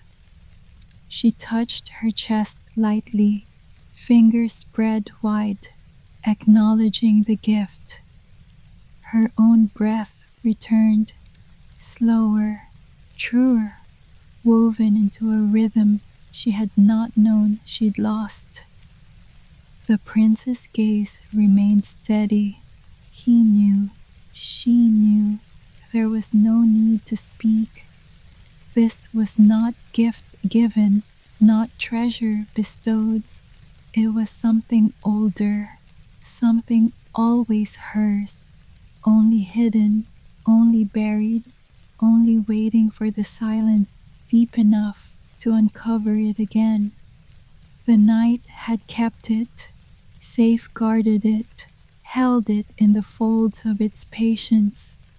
And now, without ceremony, without demand, it returned it to her. Her breath was hers again, and yet not only hers. It carried another presence now, a pulse of night, a rhythm of stars, a whisper of the moon's own sigh. And she understood. She was never breathing alone. She never had been. The dance did not end suddenly. There was no cut in rhythm, no breaking of the circle, no silence louder than before. It slowed, It softened, it shifted the way dusk slides into night, not by command, but by surrender. Her steps, once steady, grew lighter. Her heels barely touched the stone. Her breath floated higher, like smoke thinning into air. The prince moved with her, not pushing, not pulling, but mirroring her descent into stillness. His hand did not release hers. It only loosened, not absence, but gentleness, not departure, but space. Their bodies turned once more, a slow spiral that closed not a circle, but an embrace of silence. The courtyard noticed. The air cooled, but not with loss. The stars blinked slower, as if lowering their gaze. Even the moon dimmed its glow slightly, not in farewell, but in respect. Her skirt brushed his leg one last time. Her shoulder leaned just within the radius of his shadow, and then the rhythm paused. Not ended, paused. The maid felt her chest settle. Her ribs ached, but in the way lungs ache after deep, full breath, not emptiness, completion. She looked at him, not to hold his image, not to memorize, but to witness. And in his stillness, she saw no grief, only presence, only patience, only the quiet certainty that what had been shared could never be unshared. Her hand lowered slowly, falling back to her side. His hand lingered a heartbeat longer, hovering in the air like a flame unwilling to fade. Then it, too, fell, not extinguished, only rested. Around them, the silence deepened again, but this silence was different, not hollow, not waiting, not yearning. It was full, it was satisfied, it was whole. The maid bowed her head, not as subject, not as servant, but as one who honors a truth too vast for words. The prince inclined his face slightly, a gesture without ceremony, without throne, a simple yes, a simple now. And so it was. The last turn completed, the rhythm folded itself inward, the night closed gently around them. There was no farewell, there was no promise, there was only stillness. Stillness that did not erase, stillness that did not sever, stillness that carried within it the memory of steps, the echo of breath, the joining of silence. And sometimes, the last turn is not ending, it is only rest.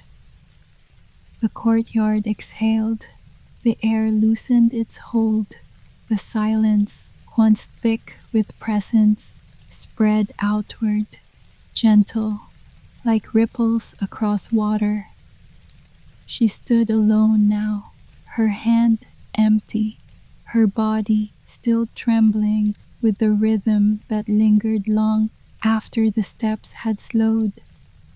The prince was gone, not vanished, not erased, simply folded back into the night that had always belonged to him. She did not feel abandoned. She did not feel robbed. She felt expanded, as though the breath she carried was larger than her chest could contain. The courtyard remained. The stones were the same, the dust, the shadows, the air, unchanged, yet not untouched. for everything had shifted slightly, not visibly, not in ways the eye could capture, but in the hush that now lay deeper, truer, more alive. Her body remembered. Her shoulders still swayed as if following a rhythm too soft for ears. Her fingers curled and opened as if still brushing against his sleeve. Her steps traced the circle once more, even as her feet stood still. This was what it meant to dance without music, that when the partner was gone, the rhythm did not vanish. It remained inside her, woven into her marrow, a pulse she could not silence. The world beyond the courtyard waited for her, walls of stone, narrow streets, rooms filled with work and voices that would not know what she had seen. She knew she would return to them. She knew she would walk again with the weight of duty, with the silence of labor, but she would not return the same. The rhythm would remain, the night's breath would stay, the memory of his gaze, the reflection of herself that he had shown her would live behind her eyes. The stars above did not follow her. They kept their watch over the courtyard.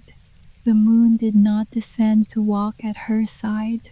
It drifted higher, patient, and still she did not feel loss, for she carried them now, not as visions, not as illusions, but as presence, woven into her skin, stitched into her breath. The world without him was not the world without rhythm. It was the world with rhythm hidden, a rhythm only she would hear. She stepped once, twice, testing the air. The silence moved with her. Her chest lifted in time. Her shadow curved slightly forward. And she smiled, not with triumph, not with longing, but with the quiet certainty that he had not left. He had only returned to where he belonged, and so had she. The stars did not follow her. They remained above the courtyard, steady, patient, burning in their own silence. Once, she might have begged them for guidance, for promise, for prophecy. Once, she might have strained to catch the flicker of their voices, to shape them into words that could lead her forward. But not tonight. Tonight they said nothing, and that silence was not neglect, it was completion. For all that needed speaking had already been spoken, not in language, not in story, but in presence. The stars leaned close once. The moon had drawn her into rhythm. The night had given her breath. Now there was no need for repetition. Her eyes lifted toward them anyway. She looked without grasping, without pleading. She looked as one looks into the face of an old friend who does not need to speak to be understood. And the stars, in their stillness, answered her gaze, not with word, not with sign, but with the same quiet knowing that had carried her through the dance. Her hand rose to her chest, the memory of his hand, the hand that had once met hers, still lingered there, not in weight, but in warmth, not in grasp, but in rhythm. And in that warmth she understood. The stars were no longer teachers. They were no longer voices outside of her. They were inside now. Their silence was her silence. Their presence was her presence. The world at the threshold waited. Stone walls, paths she knew too well, voices that would not ask where she had been, tasks that would not pause for what she had seen. But she would walk back into it, changed, for she no longer needed the stars to speak. She carried their hush with her. She carried their patience. She carried their rhythm, and that was enough. She lowered her hand, let her breath fall into step, and turned toward the path that led beyond the courtyard. The stars did not bid farewell. The moon did not whisper promise. The night did not follow her steps. They stayed behind, silent, watchful, rooted in the sky. And she smiled because she understood. Silence is not absence. It is presence that no longer needs to explain itself. What the stars no longer said was not loss, it was gift. For when the stars fall quiet, you discover their voice already beating within your own chest. And so she walked on, barefoot, breathing, her silence steady, her silence whole. That night, she returned to her room. The walls were the same, narrow, stone, lined with shadows that remembered her silence. The bed waited, simple, unadorned. The blanket carried the faint scent of work, of weary evenings, of days pressed into fabric. Nothing had changed, and yet everything had.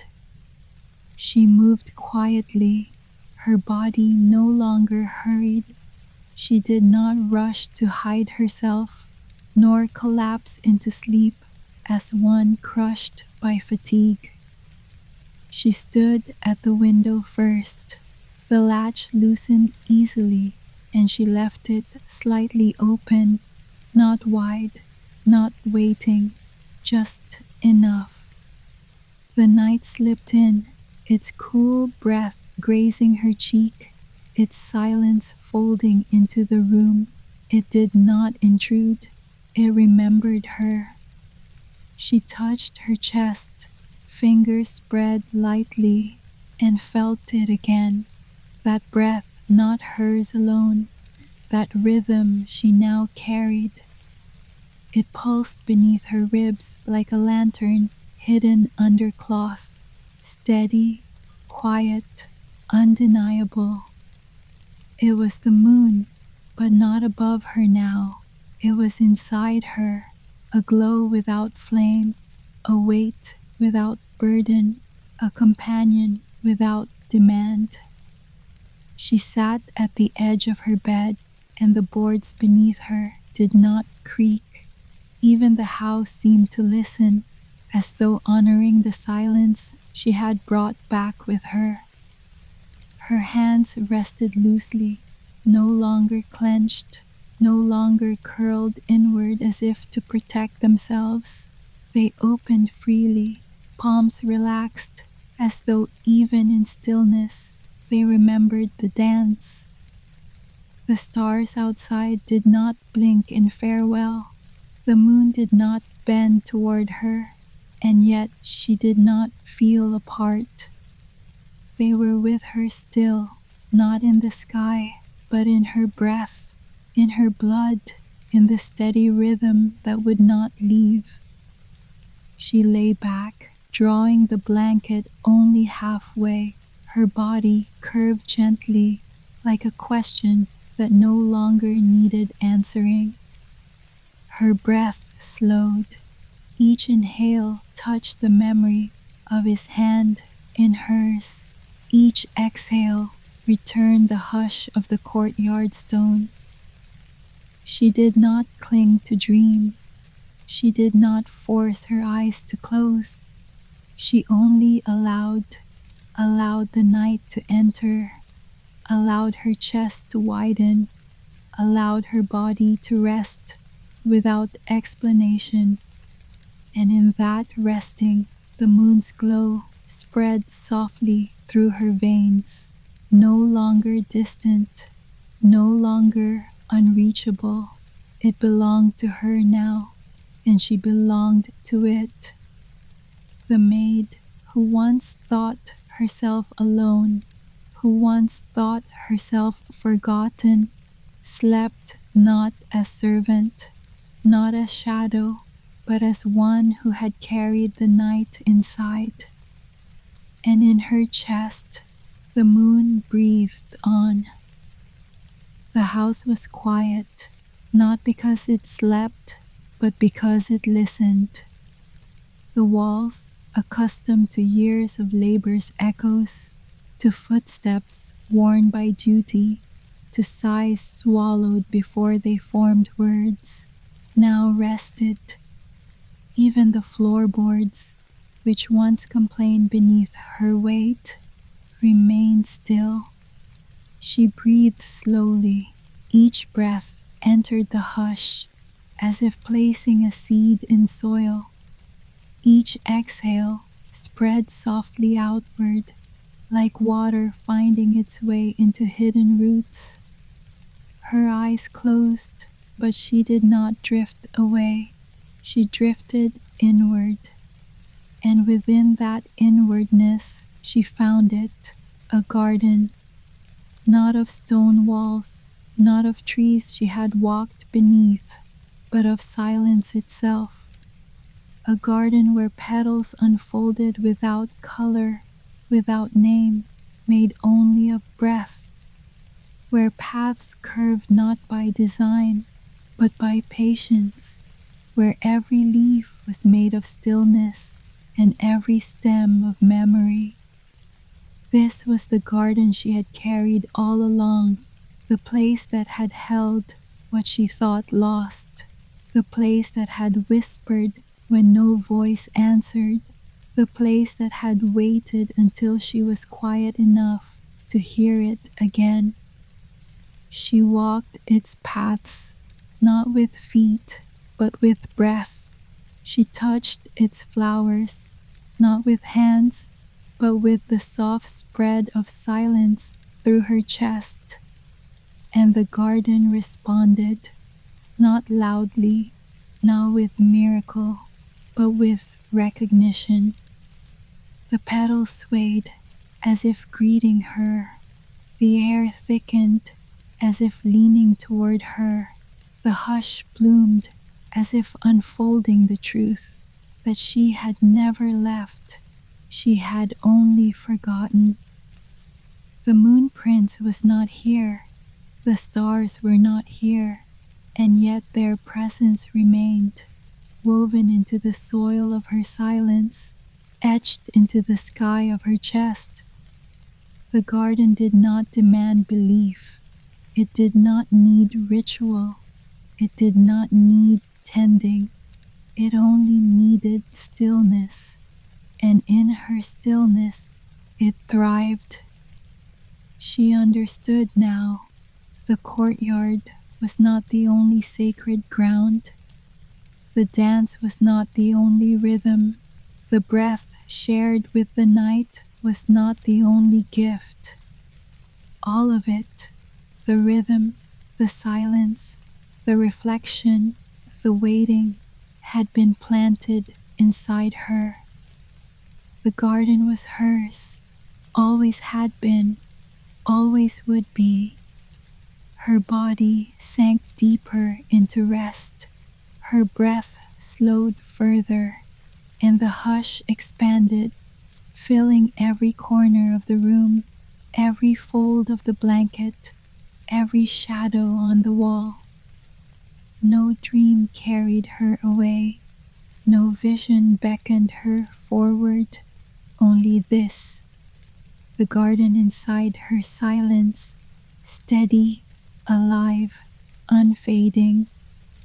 and she belonged to it completely. She did not dream of the courtyard. She did not dream of his hand in hers. She did not dream of the steps that had traced the circle of silence. She did not need to, for the dance was not memory now. It was presence. It lived inside her, woven into the threads of her breath, stitched into the rhythm of her chest. The stars remained outside, high, patient, watchful. They did not call her name. They did not flicker a message. They did not lean close as they had before. They stayed where they were, silent, steady, certain, and still. She did not feel their distance, for their hush was in her now. Their light had already entered her bones. Their waiting had already become the patience she carried in her own steps. She lay with one hand resting on the curve of the pillow, her breath moving gently through the stillness. Every inhale opened the door to the garden within her. Every exhale released the weight she no longer needed. Her body softened, her hands no longer curled inward, her shoulders no longer guarded, her jaw no longer clenched around unsaid words. She was not the maid tonight. She was not the servant of silence. She was not forgotten shadow. She was the one who had danced with the moon, who had carried the breath of the night, who had found in stillness the rhythm that never left. The stars outside blinked once, not in greeting, not in goodbye, only in knowing. And though her eyes were closed, her breath stilled slightly, as if she had seen them. The room listened, the bed listened, the very air curved inward to cradle her. She belonged now, not to duty, not to absence, not to longing. She belonged to presence, to silence, to the rhythm that was both hers and more than hers. The night folded gently around her. The stars watched from their patient distance, and together, without word, without vow, without farewell, they stayed. They stayed in her breath. They stayed in her blood. They stayed in the garden of silence that bloomed in her chest. And when sleep finally touched her, it was not escape. It was not forgetting. It was simply rest, the kind of rest that comes when you know you will never again be truly alone. The stars stayed with her, always. When the dance quiets and the moon drifts behind a veil of silver cloud, the world exhales into stillness. What remains is not the memory of movement, but the echo of listening, the hush before the first whisper of leaves. Somewhere beyond the light, a forest waits, its dusk alive with voices too gentle to name. There is a place inside each of us that once knew how to listen, not with ears, not with logic, but with that quiet part of the chest that lifts when a story begins. You might not remember it, but it remembers you. It stirred when you stood beneath branches that shouldn't have moved, but did. It blinked open when light slanted just right across the floor and made you still for no reason you could name. You may have learned since then to doubt such things, to measure, to prove, to tidy magic into metaphor. And yet, there are moments when the air itself changes shape, and you know, with a knowing deeper than logic, that something is near. Something not loud, not even visible, just present. Perhaps it is not a failure of reason to feel this. Perhaps it is a kind of remembering, like touching a tree and knowing somehow its name. This story is not here to convince you. It does not care if you believe.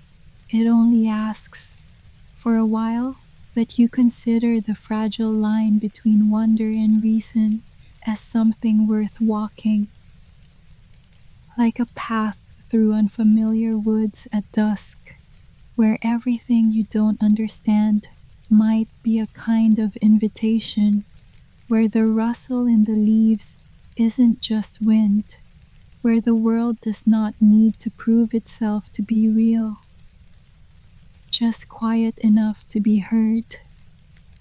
Some things live just beyond the corner of your vision, not because they're hiding, but because they were never meant to be stared at directly. You felt it before, that gentle ache when you almost see something, the shiver between shadow and shape, the moment just before certainty arrives, and then doesn't. A flicker in the underbrush that feels too purposeful to be wind. A glint of something small that disappears the moment you look straight at it. Maybe you smiled, even without reason. Maybe you paused just long enough to feel the not quite absence of something quietly watching back. This is not imagination, or if it is, then imagination must be a kind of memory, a memory of a world that hasn't gone, just stepped sideways. Not away from us, but around. You cannot chase what is meant to arrive softly. You cannot capture what was only ever meant to be noticed. And perhaps the fairies, if they do exist, do not mind your doubt. Perhaps they are content to be glimpsed, to leave behind only a twisted stem, a feather in the wrong color, a stone warmer than the others. Not as proof, but as presence. It's the almost that holds the magic, the unconfirmed, the unspoken, the quiet gasp of what if. And maybe tonight you are near enough to that edge again, near enough to not need answers, only the ache that comes with almost seeing. There is a part of you that still listens for things no one else can hear, not with attention, not with ears, but with the hush that lives inside your quietest moments. It listens when you sit with your hands in your lap and nothing demands them. It listens when dusk stretches long across your walls and the day no longer knows your name. It listens for echoes that never touch air, for songs sung by things too old to be remembered and too patient to remind you. You don't call it anything, but it is there, watching the light change, counting the soft, shifting shadows beneath the leaves. You may think you've grown too far from those ways of hearing. That wonder now lives only in the minds of children and dreamers. But the soul remembers, even when the voice forgets, even when the eyes grow tired of looking for what can't be held. Somewhere beneath your ribs, a door remains ajar, just enough for whispers to pass through. They don't ask to be answered. They don't ask to be known, only to be heard. And perhaps tonight they will come closer, not because you chased them, but because you stopped running from your own stillness. Because the world has finally grown quiet enough for something older and softer to speak. And you, unmoving, unafraid, are ready to listen. Her name was Lys, a name that rarely echoed in large rooms, a name spoken most often by the wind brushing through herbs she grew in mismatched pots. She walked the edge of the forest as if it were a sleeping thing, not to wake, but to witness, never crossing the line where grass gave way to undergrowth, but always near enough for the trees to know her shape.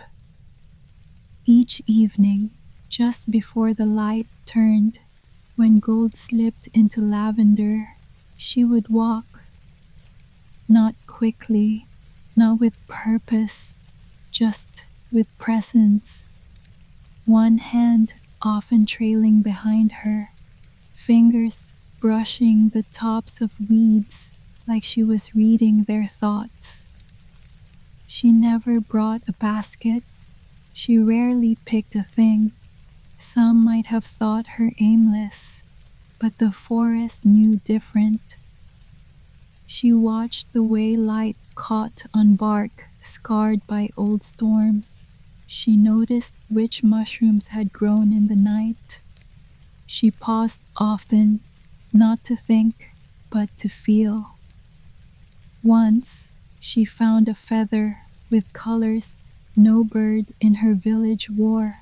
Another time, a stone so smooth it felt like memory.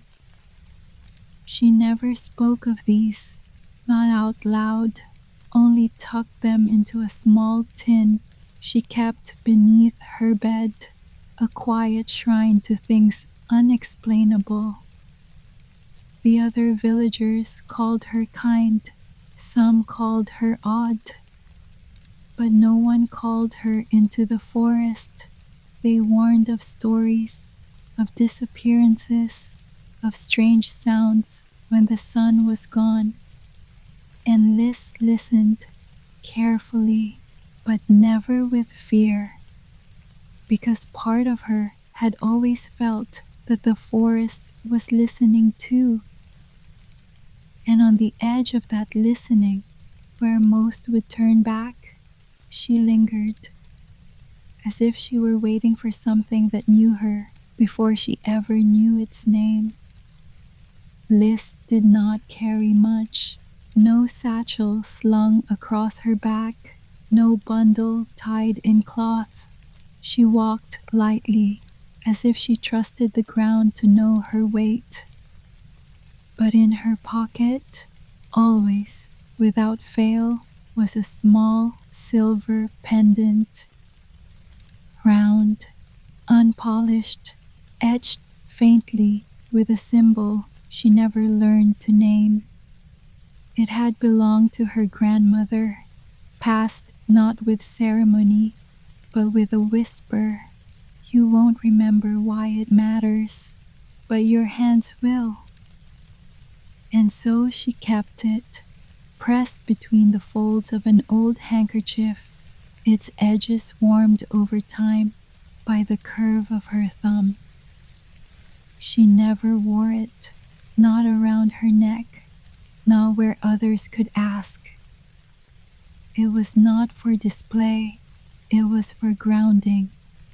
Sometimes, when dusk thickened and the birds fell quiet, she would pause her walking and press the pendant flat against her palm. Not like a question, more like a key, as if the world might turn just slightly if she held it still enough. She didn't believe in magic, not the kind that changed pumpkins into carriages or summoned gowns from dust. But she believed in memory and in silence and in the way some things return to you only when your hands are empty. She believed the forest knew her name, not the one she answered to, but the one no one had spoken aloud since her grandmother's voice went still. And so she carried the pendant, and a quiet ache, and a softness in her gait that told the trees, I am not here to take, only to be near. No one noticed what she carried. That was the point. Some things are not meant to be seen. Some things are only meant to be held. Liz had a way of never fully arriving. She moved through the village like a guest in someone else's memory, present but not anchored. She wasn't shunned. She wasn't celebrated. She was simply not expected. And so she built her life in the quiet between expectations. Each morning she lit a candle, not for prayer, not for hope, but for rhythm. A small flame on a wide windowsill, surrounded by stones she'd found on her evening walks. Some were speckled, some smooth, none remarkable, unless you held them for a while. She swept her floor at dawn, always dawn, even when no one would visit, even when dust had hardly returned. Not for cleanliness, but to remind the space, I am here, I am moving, I have not disappeared. She spoke aloud only to the kettle and the sparrows. To people, she answered softly and briefly, not out of secrecy, but because her words had learned not to rush. When night fell, she turned every bowl face down. She didn't remember why, only that her grandmother had done it. And once, just once, she'd forgotten. That was the night the wind had come through the chimney and whispered something she could not repeat. So now she made her rituals, not superstitions, not rules, just small agreements with the unseen, a way to move through a world that rarely named her, but often watched. And as she folded linens, or boiled roots, or stood at the edge of the trees with her pendant tucked warm in her palm, she did not wait for belonging. She did not ask to be chosen. She only offered herself, quietly, entirely, like a question the forest already knew how to answer. It happened on an evening that looked like all the others. The sky had turned that soft indigo, the kind that barely holds onto the sun but hasn't yet given itself to night. The forest stood still, not lifeless, just listening. Liz had made her tea earlier than usual, chamomile and wild mint. She held the cup with both hands, even after it cooled, letting the ceramic warm her palms. Her feet, bare, the ground beneath her, damp from a storm that had passed without notice. She did not intend to go walking, not that night. But the air shifted, not its temperature, its texture. as if something long asleep had stirred beneath the roots. Then came the sound, not music, not voice, not any sound that belonged to language or instrument. But it was a sound, nonetheless, a hush with a direction, like breath drawn in just before a word is spoken. Liz tilted her head, not to catch it, but to welcome it. Her breath paused, so did the sparrows. It came from the trees, not deep within, just past the first line of trunks. It was a pull, not of footsteps, but of feeling, as if something had looked her way and chosen not to call her, but to wait. She rose slowly, left the teacup on the stoop, did not put on shoes, and with the silence blooming wider inside her chest, she stepped toward the sound without fear, without name, without knowing she had already crossed into the story that had been waiting so patiently to begin. The path was not a path, just a softness in the earth where the moss grew thicker, as if it had known feet long ago.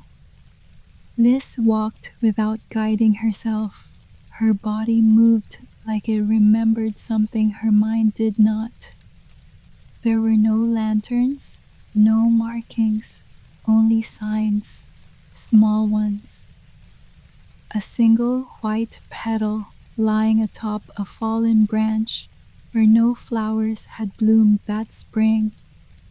A feather, silver and threaded with gold, tucked into the crook of a tree that didn't usually bend. The air carried no scent, but each breath felt known, as if she was being remembered with every inhale. She saw a tree she didn't recognize, not unusual in itself, except she'd walked this edge for years. This one was tall, twisting slightly like it had grown toward a sound rather than the sun. Its bark shimmered, not bright, but with a kind of hush, a sheen like mist just before rain. She touched it, her hand met the surface, and the surface met her back. Not in warmth, not in cold, just recognition. As if the tree too had been waiting. Liz didn't speak. Words felt too large.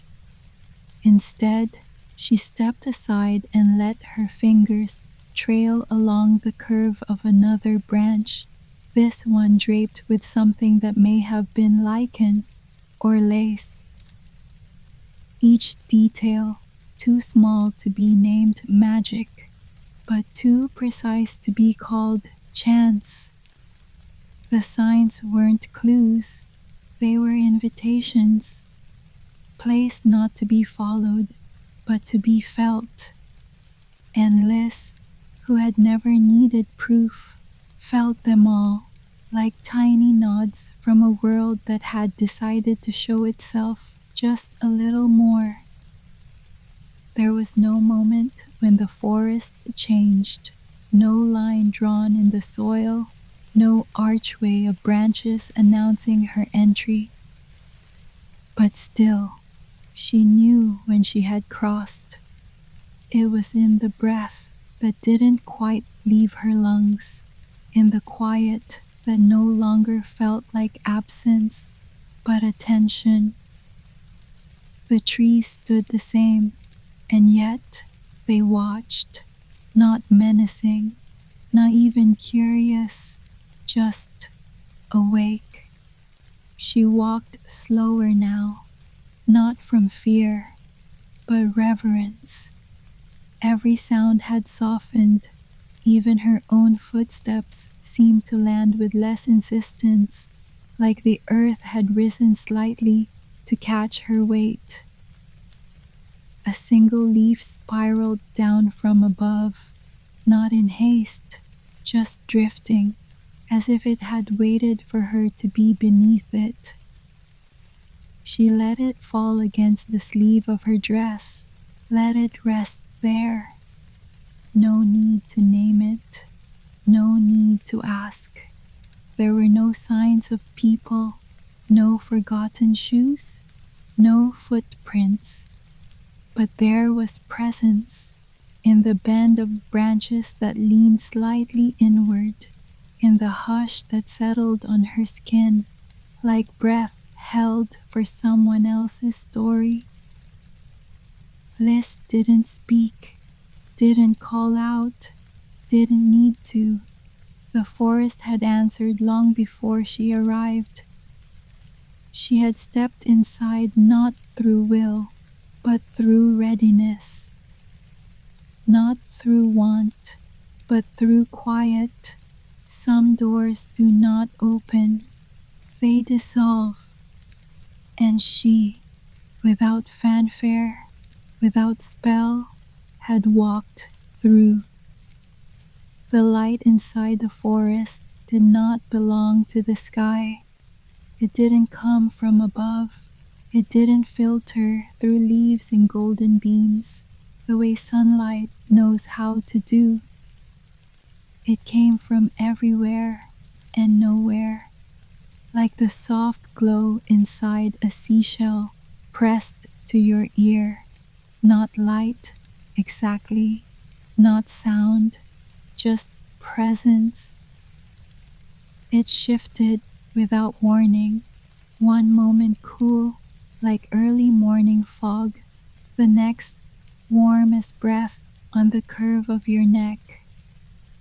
It wasn't steady, it pulsed, not rhythmically, but naturally, as if the forest was breathing. Shadows didn't fall, they hovered. Nothing was hidden, and nothing was fully revealed.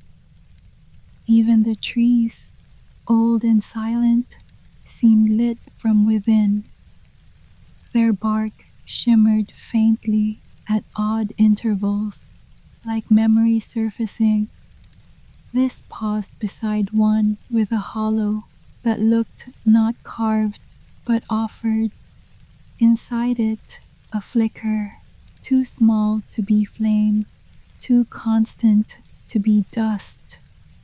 She did not reach in, she simply bowed her head, and the flicker dimmed, as if it understood the language of her silence. Farther in, the moss glowed slightly underfoot, not enough to light her way, just enough to say, "You are not walking alone." And above, no sky, only layers of shifting green and shadow, folded like fabric stitched by a patient hand. This was not the forest she knew, and yet nothing frightened her.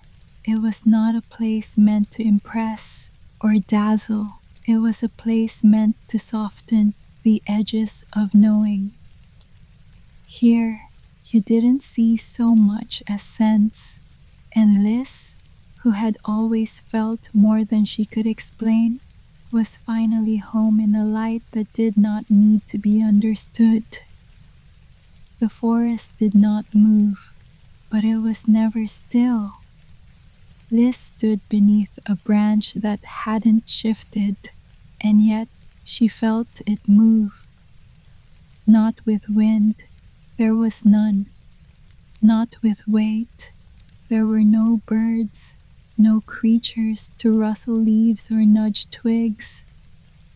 But something had passed nonetheless, a movement without shape, a ripple in stillness.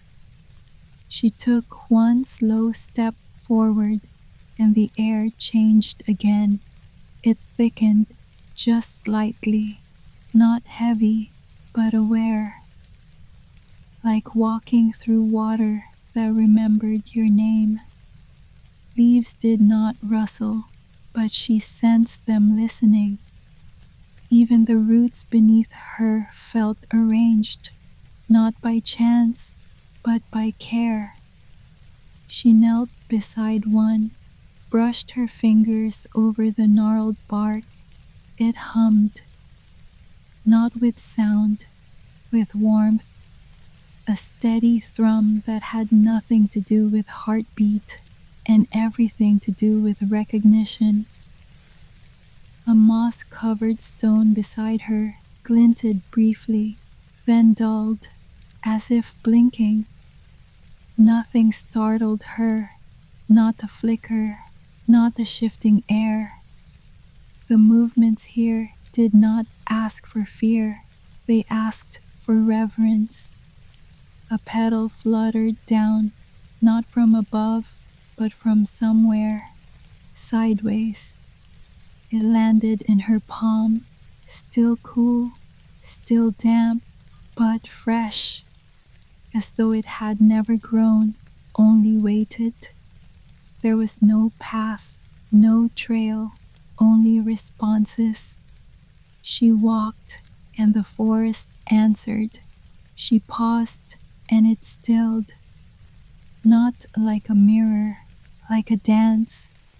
This was not a place of performance. This was a place of presence. Liz wasn't being watched. She was being met.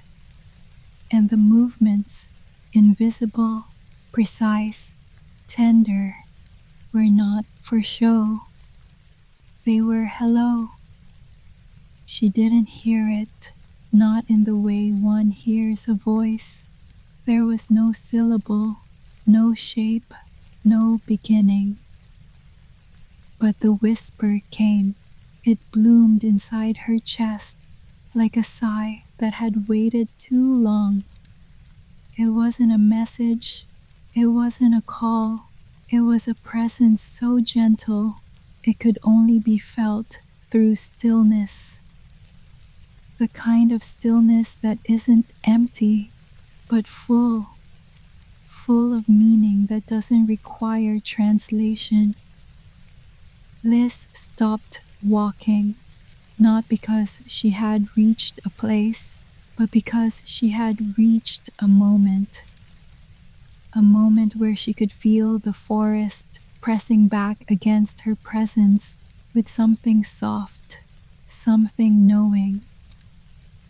The whisper moved through her like a memory she hadn't made, and yet she remembered it, not clearly, not with detail, but with the certainty that this had always been waiting, somewhere inside her, beneath the daily quiet, beneath the woven rituals, beneath even her name. There had always been this feeling that something once knew her in the way rain knows where to fall. And now it was here again, not to tell her anything, not to reveal a secret, just to be with her. She did not speak. She did not need to. The whisper did not require words. It required presence. And Liz, who had spent a life learning how to be present without demand, was finally, gently heard. And in the hush that followed, she felt no need to understand it all, only to stay just a little longer in the place where language had never lived, but love had always waited. She felt it before she remembered it, a soft heat blooming just beneath the fold of her pocket, not sudden, but certain. Her hand moved slowly, fingers brushing aside fabric until they met the pendant. Cool metal, always, except now. It wasn't. It pulsed gently, like something alive. Liz did not draw it out. She only cupped it in her hand, letting its warmth settle against her skin like a question already answered. She stood still. The air around her had deepened, as if the trees had drawn in closer without moving. And the locket, quiet all these years, carried with memory but no meaning, had begun to glow. Not with light, but with recognition. Her thumb circled the edge, the way it always had, but this time the metal responded. Single flicker of warmth at the center, a breath, a yes. She did not open it. She had never dared. Some objects are not meant to reveal. They are meant to remind. The etching on its surface seemed clearer now, still unreadable, still strange, but steady, as if the forest itself could read what she could not. She pressed it to the hollow just beneath her collarbone, not to soothe, to connect, and the warmth deepened, not heat, but belonging. The pendant was no longer silent, and neither was she, not in voice, but in something older, something deeper. The locket had not awakened. It had simply waited for the moment when she would remember without needing to know why. And now, in this place where fairies whispered at dusk and light bent to presence, Liz remembered. Not a story, not a name, but a feeling older than memory. And it lived in the metal she carried and in the stillness she had become. The tree stood wide and waiting, its bark veined with age, its roots curled like knuckles in rest, not resistance.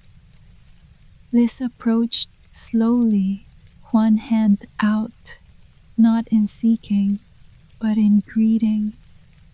She laid her fingers against the trunk where the moss had pulled away, revealing ridges like breath held too long.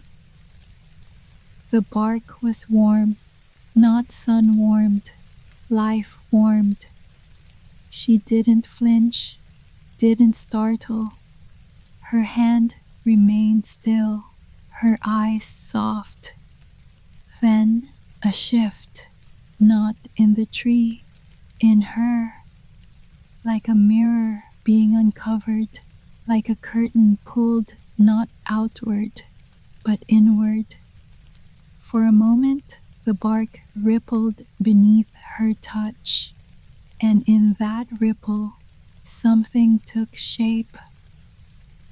A face, not formed by bark, but by memory, not exact, not literal, but her grandmother's brow, the softness of her jaw, the half-smile she wore only in sleep. Liz did not speak, she did not weep, she simply stood, hand to bark, while the image hovered and dissolved, as if made from the breath between generations. This was not a haunting, not a vision, not a spell. This was a recognition.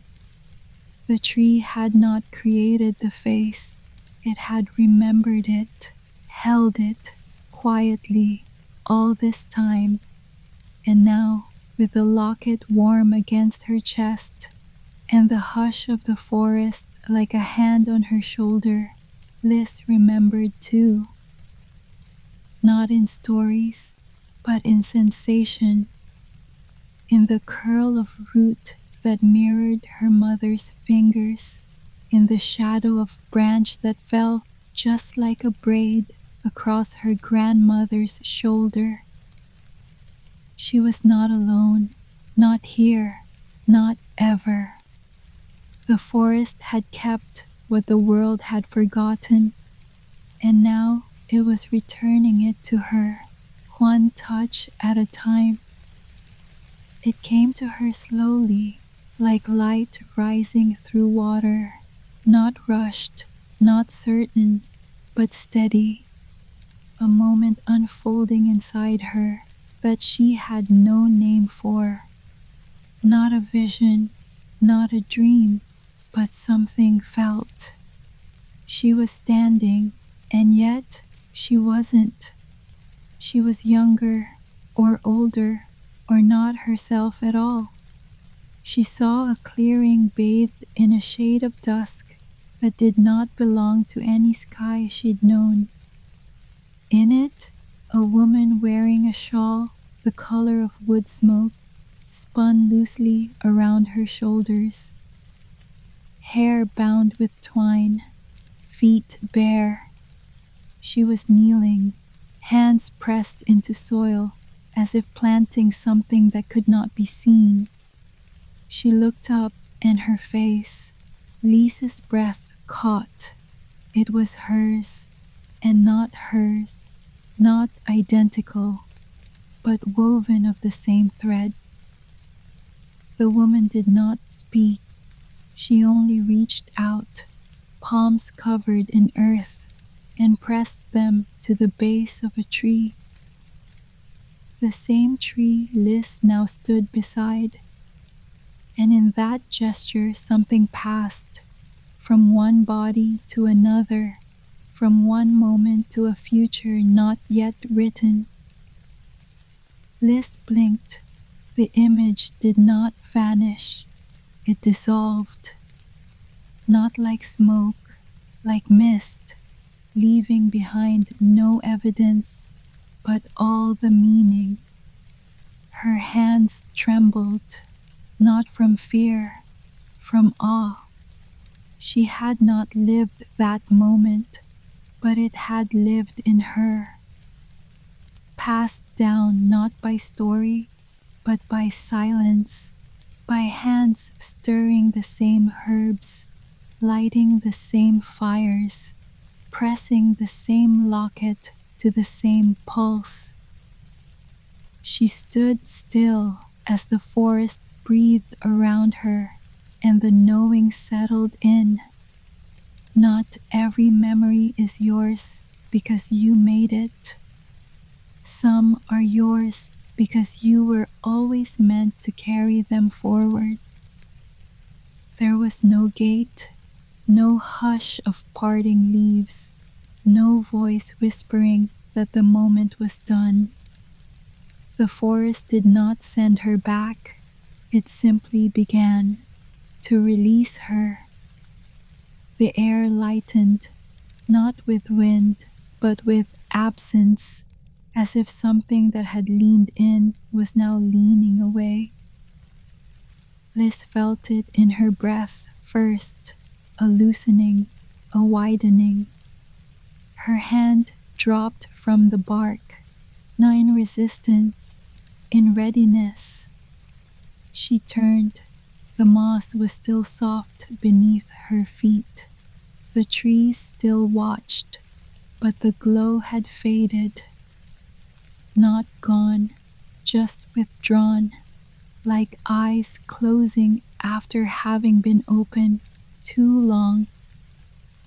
There was no sorrow, no farewell, only the quiet truth that she had been seen, and that was enough. She walked back slowly, not retracing steps. There was no path, only instinct. The locket against her skin had cooled, but it felt no less alive. The forest around her no longer pulsed, it exhaled. And she, who had asked nothing and been given everything, did not look back. Because this place had never asked for attachment, only attention, and she had given it fully. The veil had closed, not sharply, but gently, like dusk becoming night. And Liz, unchanged on the surface, undone at the root, walked back toward a world that would not know where she had been and would never need to. The path home wasn't longer, it only felt that way because her breath had changed. The trees near the edge were just as she remembered, stoic, plain, unlit. The village roofs peeked through the dusk like folded hands, unmoved, unaware. Nothing had shifted, and yet everything had. Liz stepped onto the grass behind her cottage, and the blades did not bow.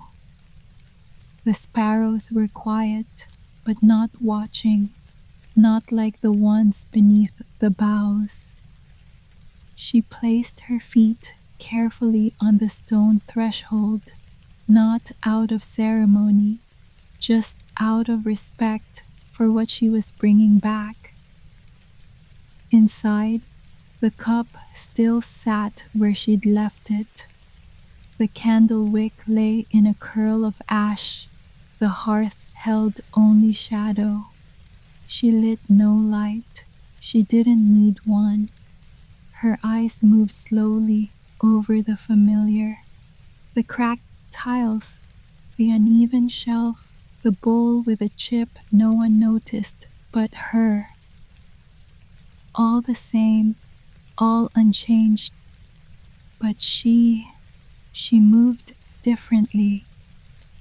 She placed the kettle on the stove, not with the habit, but with tenderness. She turned the chair slightly toward the window, just enough to let the night gather in her lap. She did not need to speak. She did not need to explain. The world around her remained what it had always been, but the space inside her had widened, and in that space, everything she touched now carried a softer echo.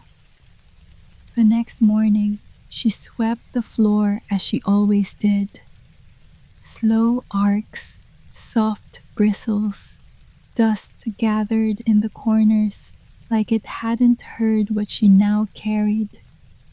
She fed the sparrows, lit the candle, folded the linens in even squares.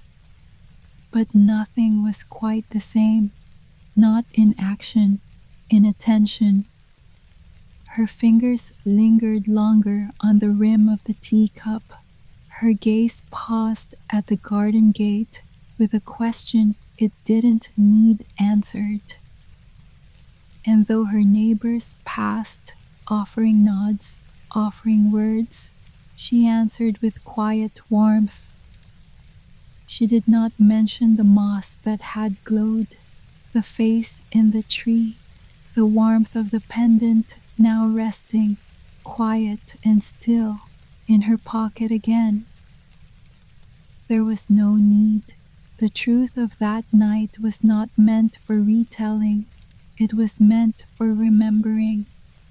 And she remembered, in the way her shoulders no longer tensed before silence arrived, in the way she listened to rooms as if they, too, had things to say. She remembered in her stillness, in her walk, in the way she touched the earth like it had chosen her. She did not tell the story because she did not need to own it. She had been part of it, and that was enough. And perhaps, though no one asked, though no one saw, something else noticed.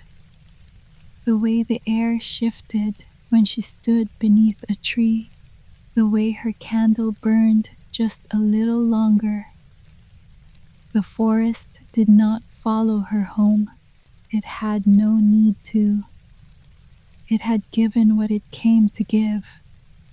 And she, without declaration, without ceremony, carried it forward in every breath.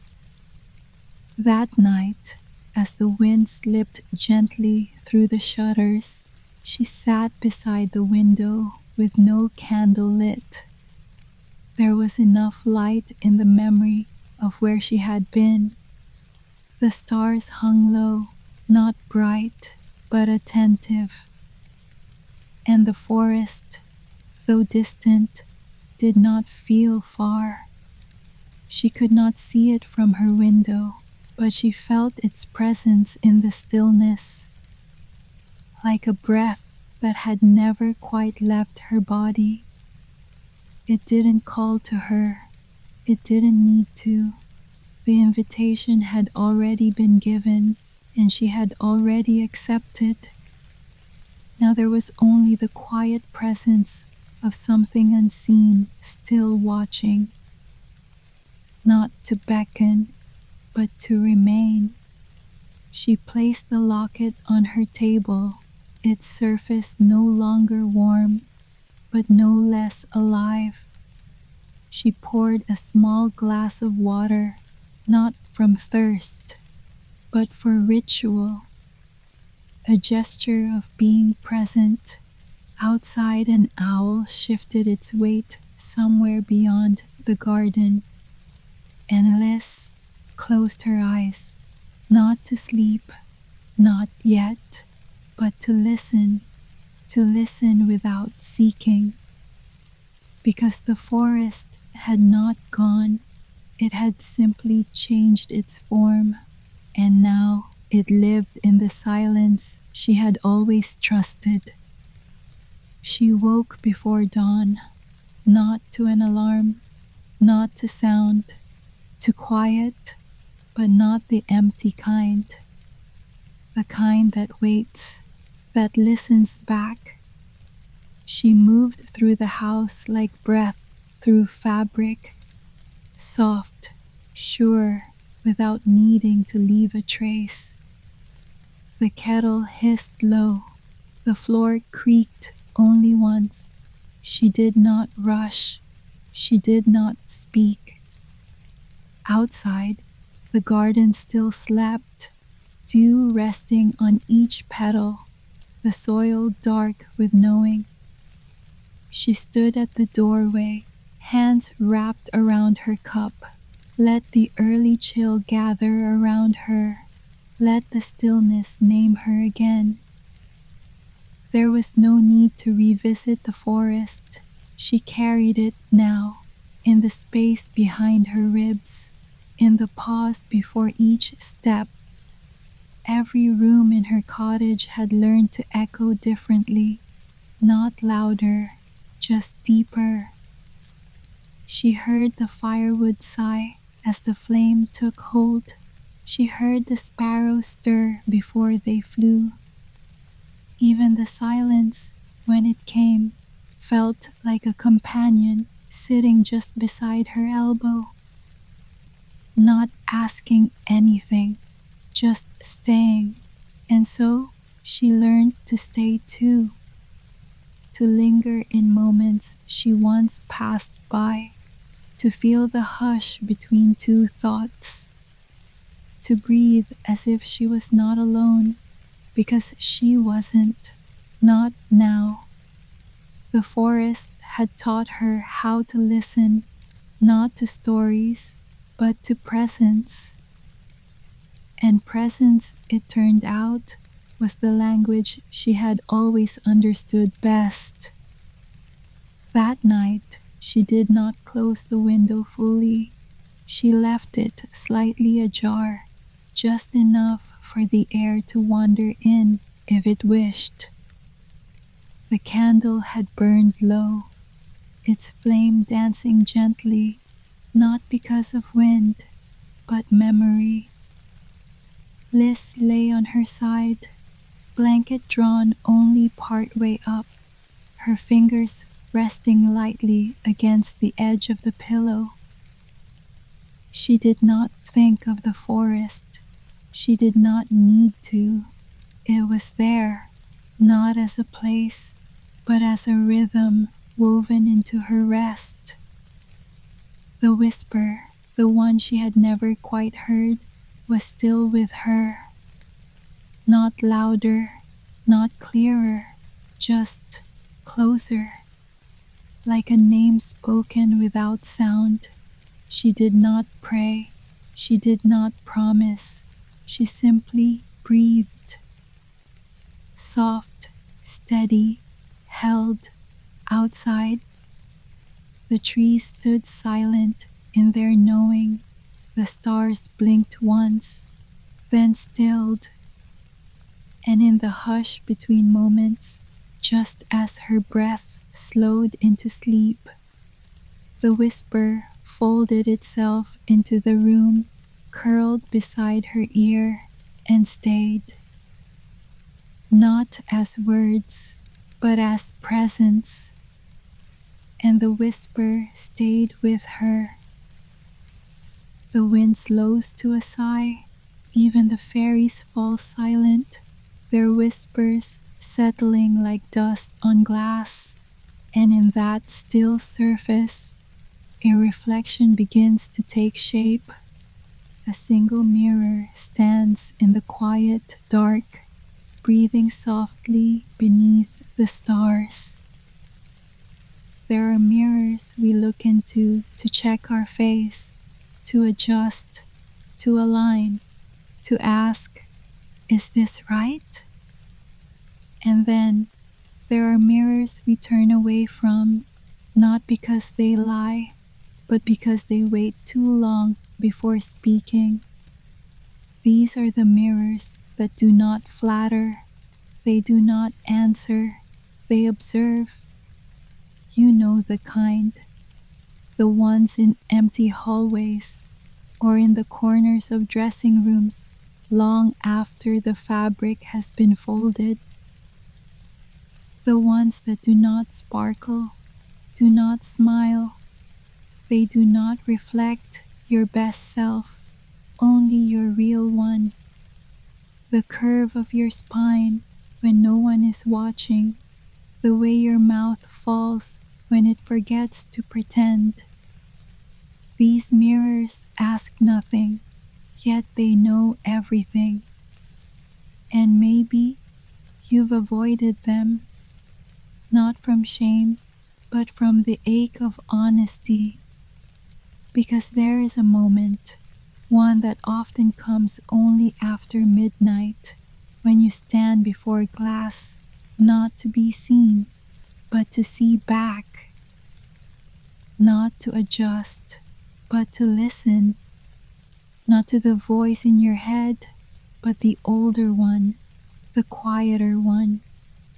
The one that asks nothing except, are you still there?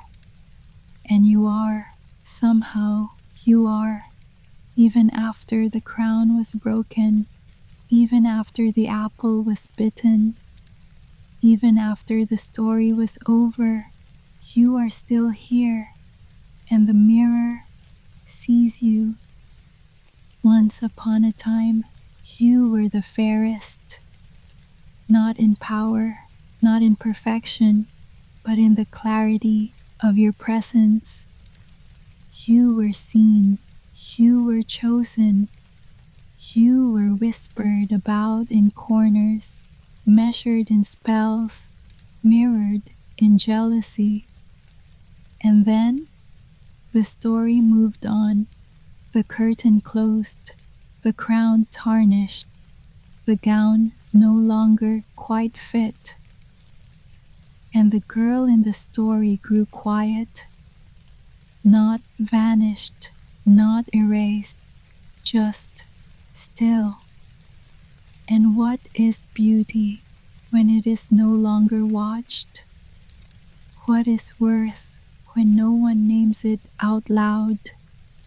There is something deeper than loveliness, something that doesn't need to be sung about by birds or dwarves or desperate suitors.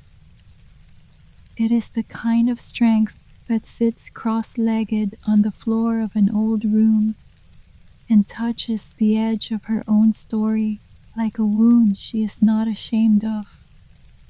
She no longer looks for the mirror to confirm her glow.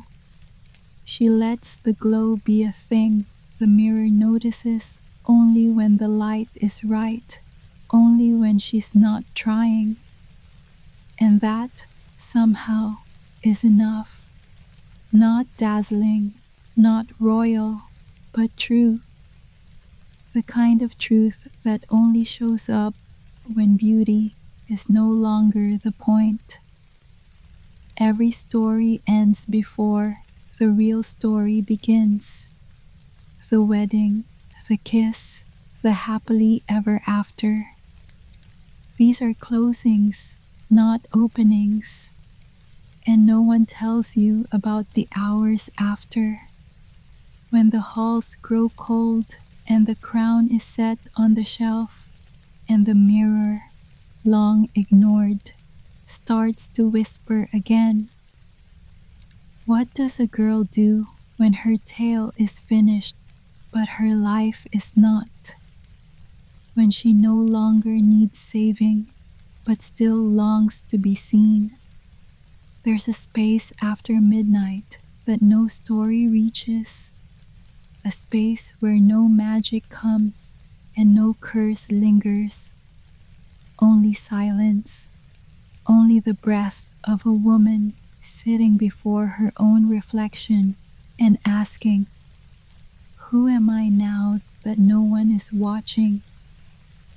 And the answer is not swift, it does not rhyme, it is not sung by a chorus of woodland creatures. It arrives slowly, like a fog lifting over a lake no one remembers the name of. And when it comes, it does not shine. It steadies, it settles, it stays. Because even after the story, after the apple, after the prince, there is still a girl who breathes, and the mirror, finally quiet, sees her, not as a tale, not as a symbol, not as a beauty, just as her. And that is where this night begins. She did not wear the crown anymore. It lay quiet in a drawer lined with velvet, beside a comb made of bone and a spool of thread she never used. Her name was once spoken like prophecy. Now it lived in silence, in letters she never signed, in stories she didn't correct. She didn't need to. There are truths that no longer ask to be believed. Tonight, like many nights, she walked to the long hallway of the east wing, barefoot. The stone floor cool under her soles, familiar.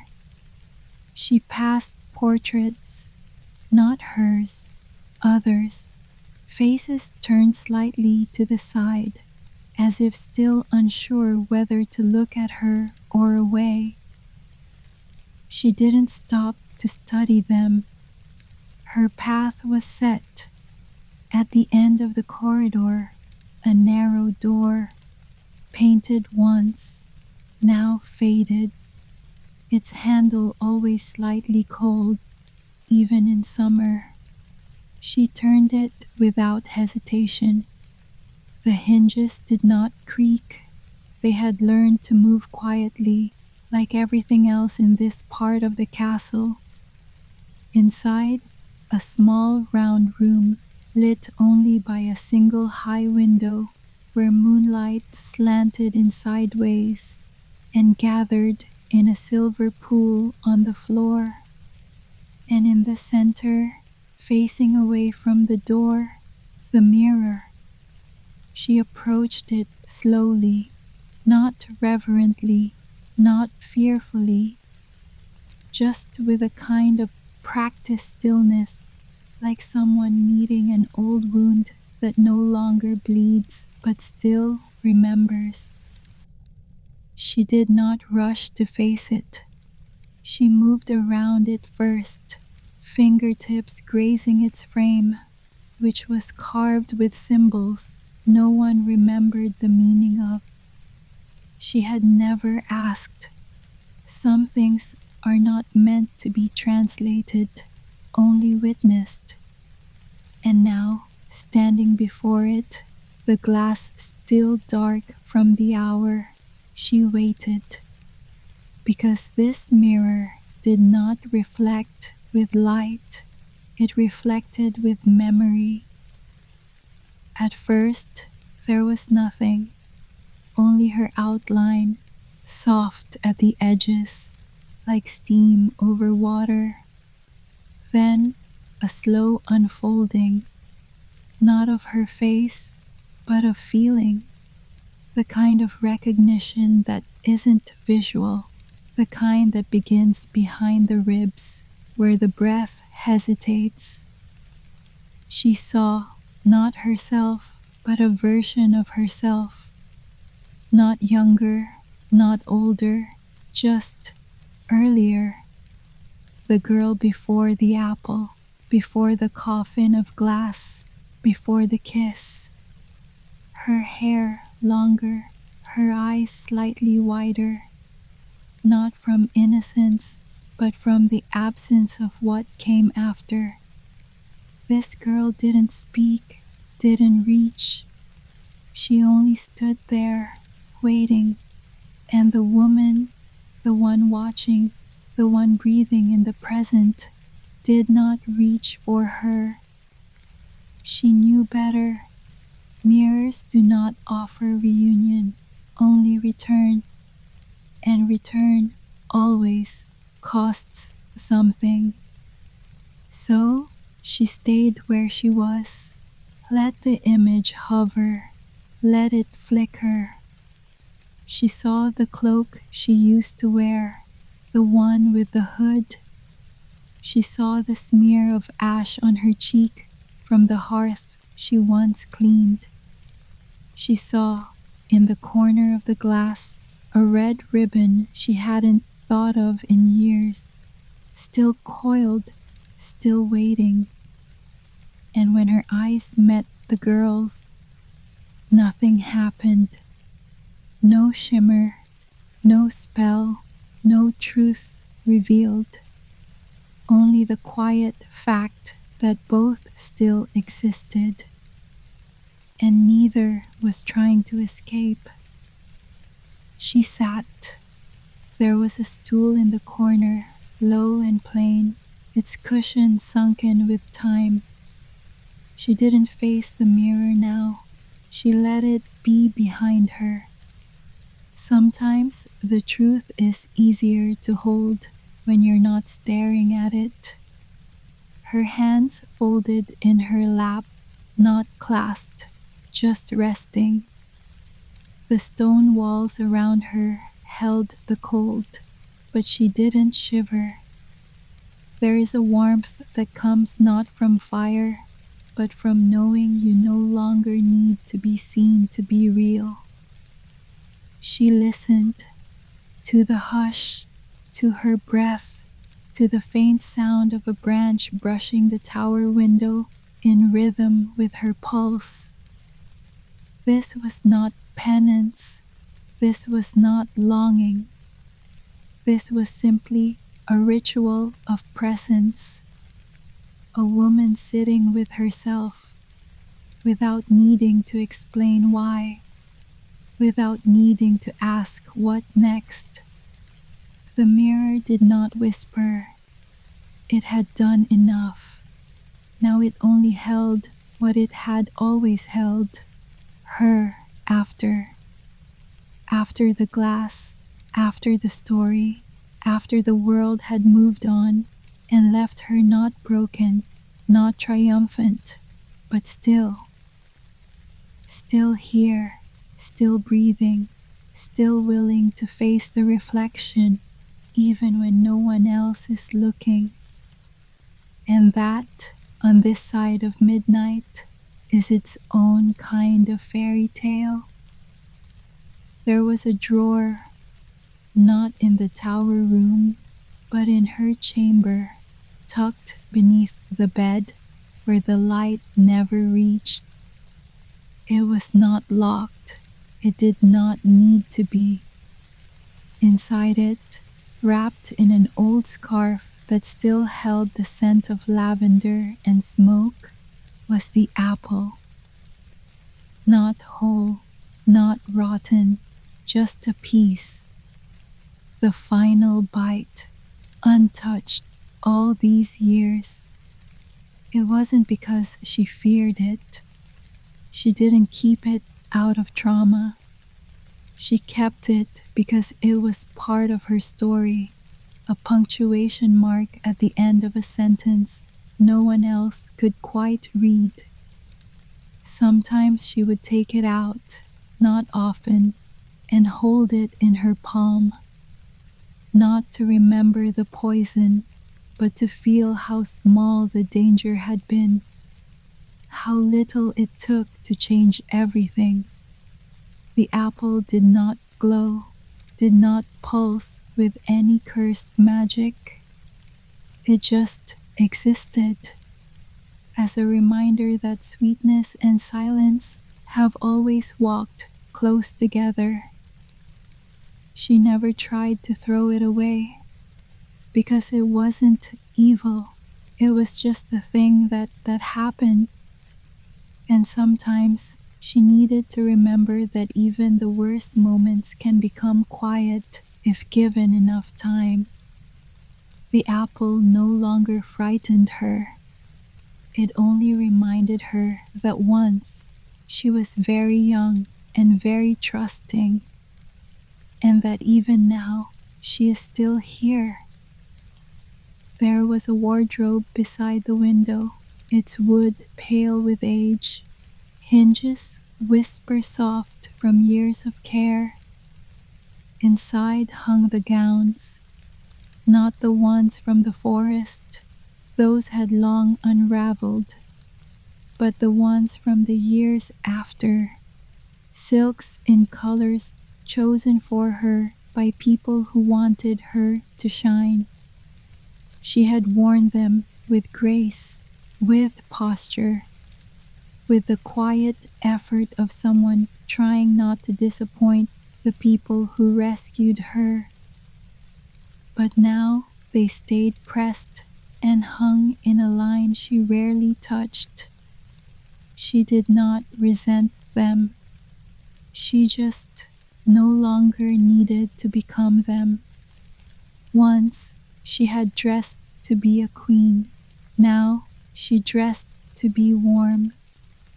She chose linens that wrapped, wools that remembered her shape, sleeves long enough to hold her hands when her thoughts were too loud.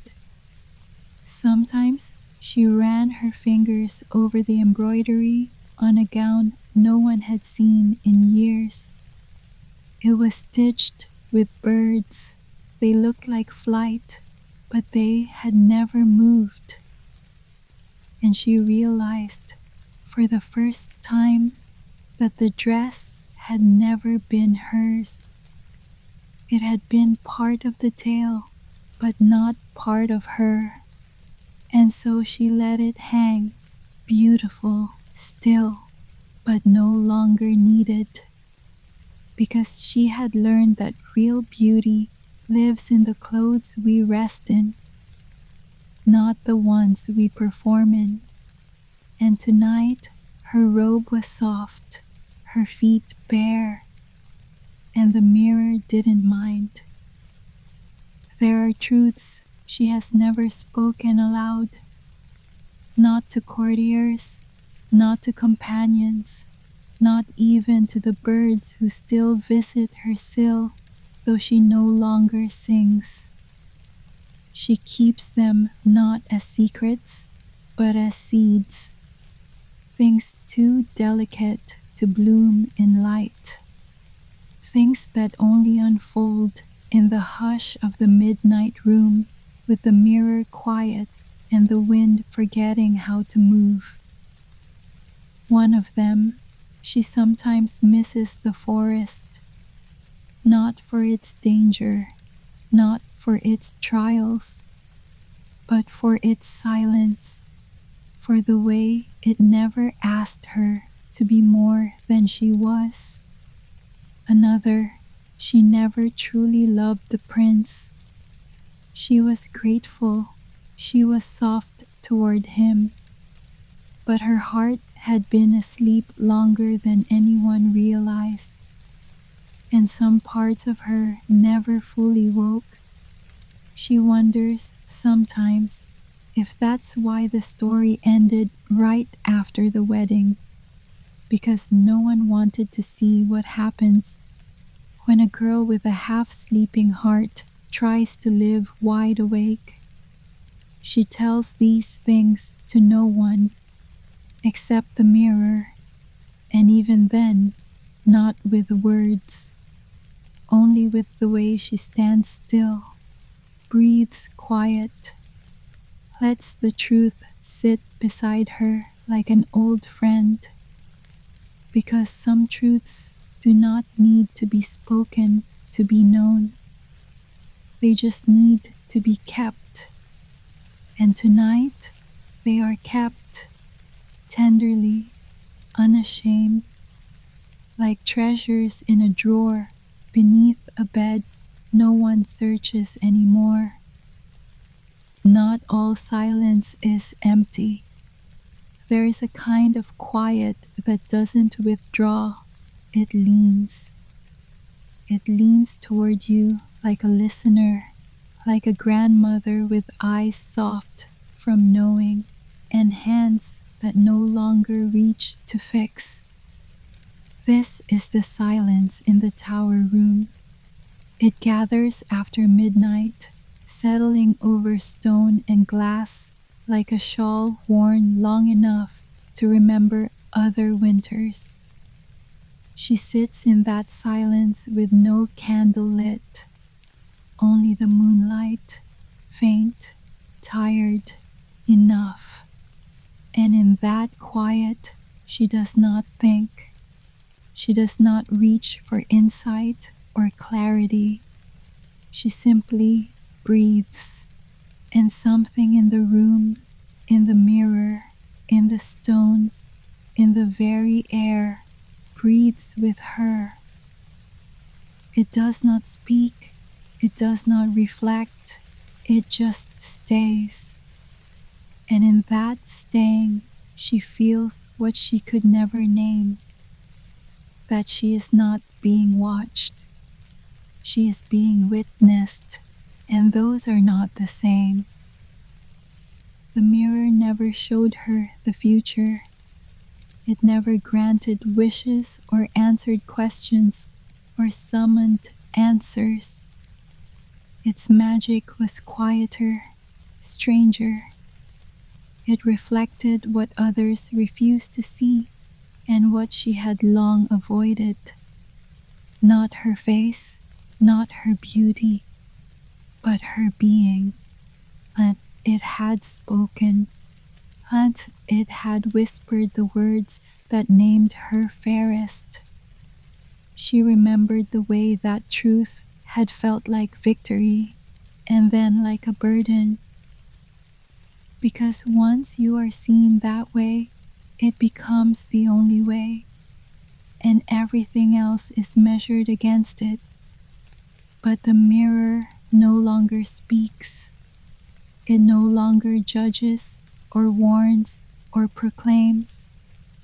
It simply holds light, and sometimes in that light she sees a flicker of who she is now. Not the girl with lips like blood, skin like snow, hair like raven's wing, but the woman whose eyes do not seek confirmation, whose body remembers danger and shelter, whose voice no longer asks to be echoed. And the mirror, it does not applaud, it does not deny, it sees, And that is enough. That has always been its real magic. There is a quiet that settles into the bones after a life has been filled with too many moments that mattered, after decisions, after danger, after being the center of a tale that refused to end until it did. Now she seeks the kind of night where nothing happens, where no one arrives, no prophecy is fulfilled, no spell is broken, only stillness, only time. She once believed healing looked like transformation. Now she knows it often looks like rest. And tonight, in the tower room, beneath a mirror that watches without asking, she rests. Not because she is tired, not because she has earned it, but because she can. And maybe that is the rarest magic of all. To sit beside your own story after it no longer controls you and not ask for more. To breathe without direction, to exist without defense, to listen not for answers, but for the silence that tells you you do not need to become anything else. You already are. She stopped dyeing it one winter ago. There was no announcement, no moment of decision. Just one day, a single silver strand remained, and she let it. Then another, and another, not because she longed for age, not because she wanted to renounce anything, only because she had grown tired of pretending to pause time. She wore her graying hair not as rebellion, not as surrender, but as recognition of everything that had passed through her, of all she had seen, of the softness that comes when you no longer argue with the seasons. Sometimes the servants looked surprised, sometimes they looked grateful, but she didn't change it for them. She let her hair be itself because she was learning how to do the same. And in the mirror, her reflection changed, not in beauty, not in form, but in presence. There was no effort to glow, and still she glowed. In the way snow glows under moonlight, unannounced, unafraid. It sits, folded, inside a drawer beside the apple. Its paper has yellowed, its ink has faded just enough to feel whispered, not written. It begins with no name, it ends with no signature, but it's clear who it was meant for. The woman who sent the huntsman, the one with envy woven into her sleeves, the one who broke the mirror and then asked it to love her. The letter is not forgiveness, it is not fury, it is simply truth, a truth that no longer needs to be received to be real. The words inside it are simple. I see now, I see what you wanted, and I see what it cost you. She never mailed it, she never left it on a grave, she never read it aloud to the wind. She only kept it, because some truths do not want to be heard. They want only to be held, and holding them is its own kind of peace. She rose slowly from the stool. Her legs no longer moved with the swiftness they once had. but they moved. That was enough. She faced the mirror one last time, not for answer, not for praise, just to look. And there, not in glass, but in the space between, she saw a woman, not a girl, not a legend, not a myth etched into gold leaf, just herself. No crown, no wound, no story written on her skin. Only presence, only breath. She didn't speak. She didn't need to. The reflection remained steady and soft, even as she turned away, as if it had learned to stay with her now, not as prophecy, not as echo, but as witness. And that, quietly, finally, was the moment, not of ending, not of beginning, but of returning to herself without needing to leave again. She didn't close the mirror. There was no cloth drawn over it, no ritual to seal it shut, no final glance to catch something fading. She simply stepped away, the way one leaves a room they know they'll return to, the way one walks out of memory without forcing it closed. Her feet moved softly across the stones, not hurried, not heavy. She passed the same portraits on the walls, still turned slightly aside, still uncertain. She let them be. She did not pause to correct the past. She did not bow to what had been. Instead, she descended the stairs as though time had loosened its grip, as though the hour no longer held shape. Somewhere below, a fire had gone out. Somewhere near, a window was letting in the cold. But she felt neither chill nor need. Only the soft weight of quietness pressed into her shoulders like a shawl stitched from breath. There was no crown on her head, no name in her mouth, no ending to carry, only rest. And the mirror, silent now, stayed behind her not as absence, but as echo, not calling, just remaining. Her door opened without resistance. The hinges didn't sigh, they welcomed. Inside, a bed turned down, a book untouched, a candle burned low into its final quiet. She moved through the space with the reverence of someone no longer rushing to matter. The fire in the hearth had died, but she did not relight it. She didn't need the warmth, not tonight. The room itself held her gently, as if it remembered all her versions, the girl, the queen, the silence between.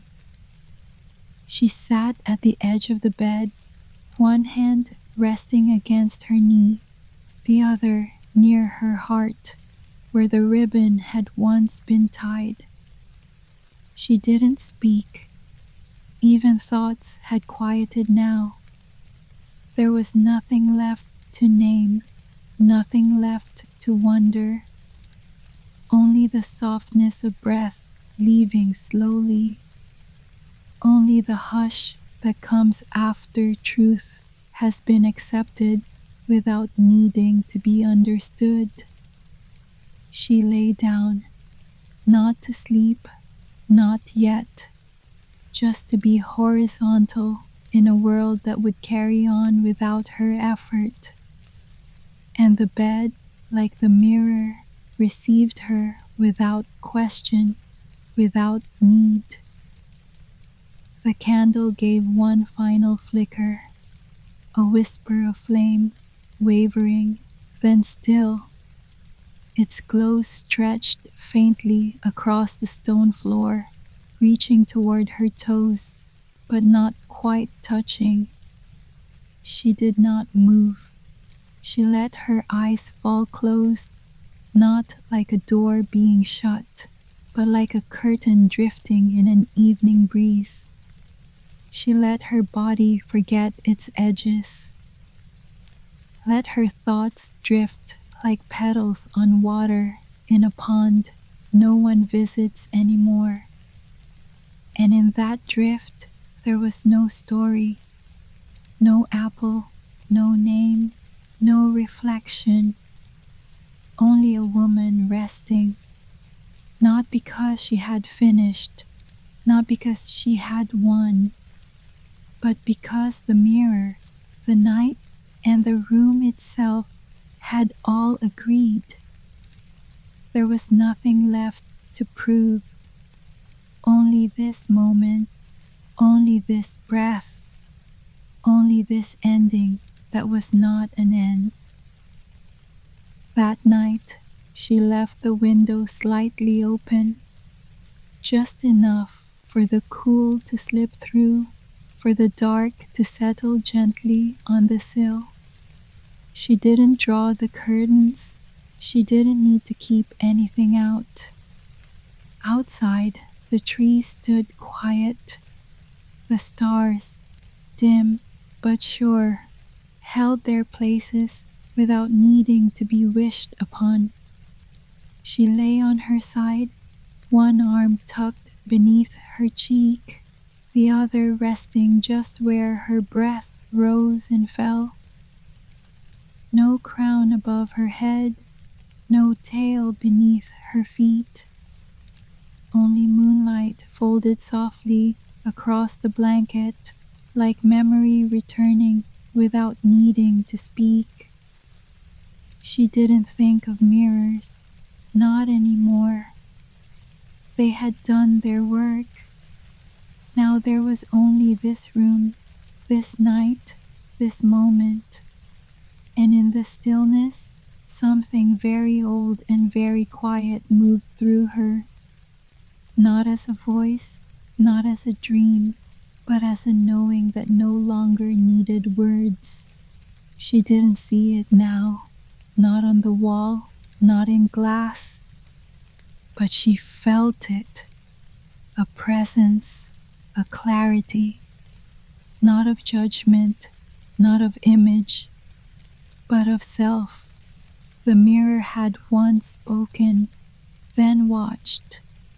Now it lived inside her, not as reflection, not as reminder, but as rhythm, like breath, like stillness, like sleep. She no longer sought her own eyes. She no longer asked, "Who am I now?" She simply was, no longer the fairest, no longer the feared, just the woman who remained after all the endings, the woman who carried nothing but softness and the hush of being whole. Somewhere, far away, the tower room rests. The moon has moved on. The candle has become wick and wax. The gown in the wardrobe shifts slightly in the dark, unworn, unmissed. But she lies still, breathing like water just before it freezes, just after it's been held. And in that stillness, the mirror does not glow, it does not speak. It simply stays, not in the room, in her. It curls beside her ribs, between her lungs, just behind the final thought before sleep takes her. It says nothing. It doesn't need to. Because tonight, for the first time, she does not need to be seen to feel real. And the mirror, quiet, clear, whole, stays with her, even as her breath slows, even as her thoughts fade, even as the world tilts into dreaming. The mirror stays, not to reflect her, to rest with her. And the mirror stayed with her. Reflections fade like water when morning nears, but not all light disappears. Some of it drifts downward, gentle, green, alive, carrying the memory of faces into soil and root. Somewhere beyond the mirror's edge, a garden waits beneath a quiet sky, each star whispering in its sleep. There's a garden somewhere inside you. You haven't seen it in years, not in memory, not in dream. But it waits, not wild, not wilted, just still. The place where stars once bent low to speak in voices no louder than breath. Not prophecy, not poetry, just presence. You knew it once, not by name, but by feel. The way a stone knows the river even when it's dry. You might have outgrown the stories, or maybe they simply outgrew their pages. But the garden, it never needed your belief, only your stillness. And maybe tonight you are quiet enough for the memory to return without knocking. Not to pull you backward, not to make you a child again, but to remind you what it felt like to hear stars speak and believe they meant you. So breathe, not deeply, just honestly. You are not going back, you are going inward, where the garden waits and the voices never stopped speaking, only softened until you were ready to hear them again. She came back the way morning light returns to a room no one has opened in years, quiet, unhurried, half forgotten by the walls. No crown, no mirror, no carriage, just her walking. Each step on the old path felt less like travel and more like remembering. Her boots barely disturbed the moss, as if the ground was not being stepped on, but greeted. There had once been a gate here, or maybe only a memory of one. Now ivy grew without pattern. The stone markers had softened into something more tender than ruin. Snow White paused, not to decide, only to feel. The garden did not rush to meet her, but something inside it shifted, like a deep breath taken after a long silence. She didn't speak. There was no need. Her presence was enough. The air was different here, not fresher, just remembered. She stepped forward slowly, with the kind of reverence that comes not from fear, but from recognition. The gate did not open. It didn't need to. She was already inside. She carried nothing, not a basket, not a blade, not even the apple they had all forgotten to fear. But her hands, they remembered. They moved the way hands move when they've spent years trying not to tremble. Open, careful, listening, She touched the rim of a stone basin, now full of rain, ran her fingers along the petals of a flower she didn't recognize, or maybe once did in a different story. She knelt, not to pray, not to claim, just to be close to the earth that had once sung her name without sound. There was dirt under her nails before she meant to dig. A root she brushed felt warm, not in temperature, in memory. And beneath it all, beneath the silence and soil, something pulsed. Not magic, not mystery. Something older, recognition maybe. The garden knew these hands, not as royalty, not as myth, just as a girl who once listened until the stars spoke back. She had not meant to leave forever, but forever is quiet and easy to mistake for a day. And so the garden grew on without her, not angry, just quieter. Some flowers curled inward, some stars chose silence. But the space she left, it never filled, not with vines, not with time. It waited. She could feel it now in the way the air shifted slightly to one side, making room for her. Like a chair pulled out gently, like a song pausing at the part only she could hum. No creatures came to greet her, no wind whispered her name. Still, she knew. She had returned, not to a place, to a presence. And presence, as she was remembering, was the truest way of being known.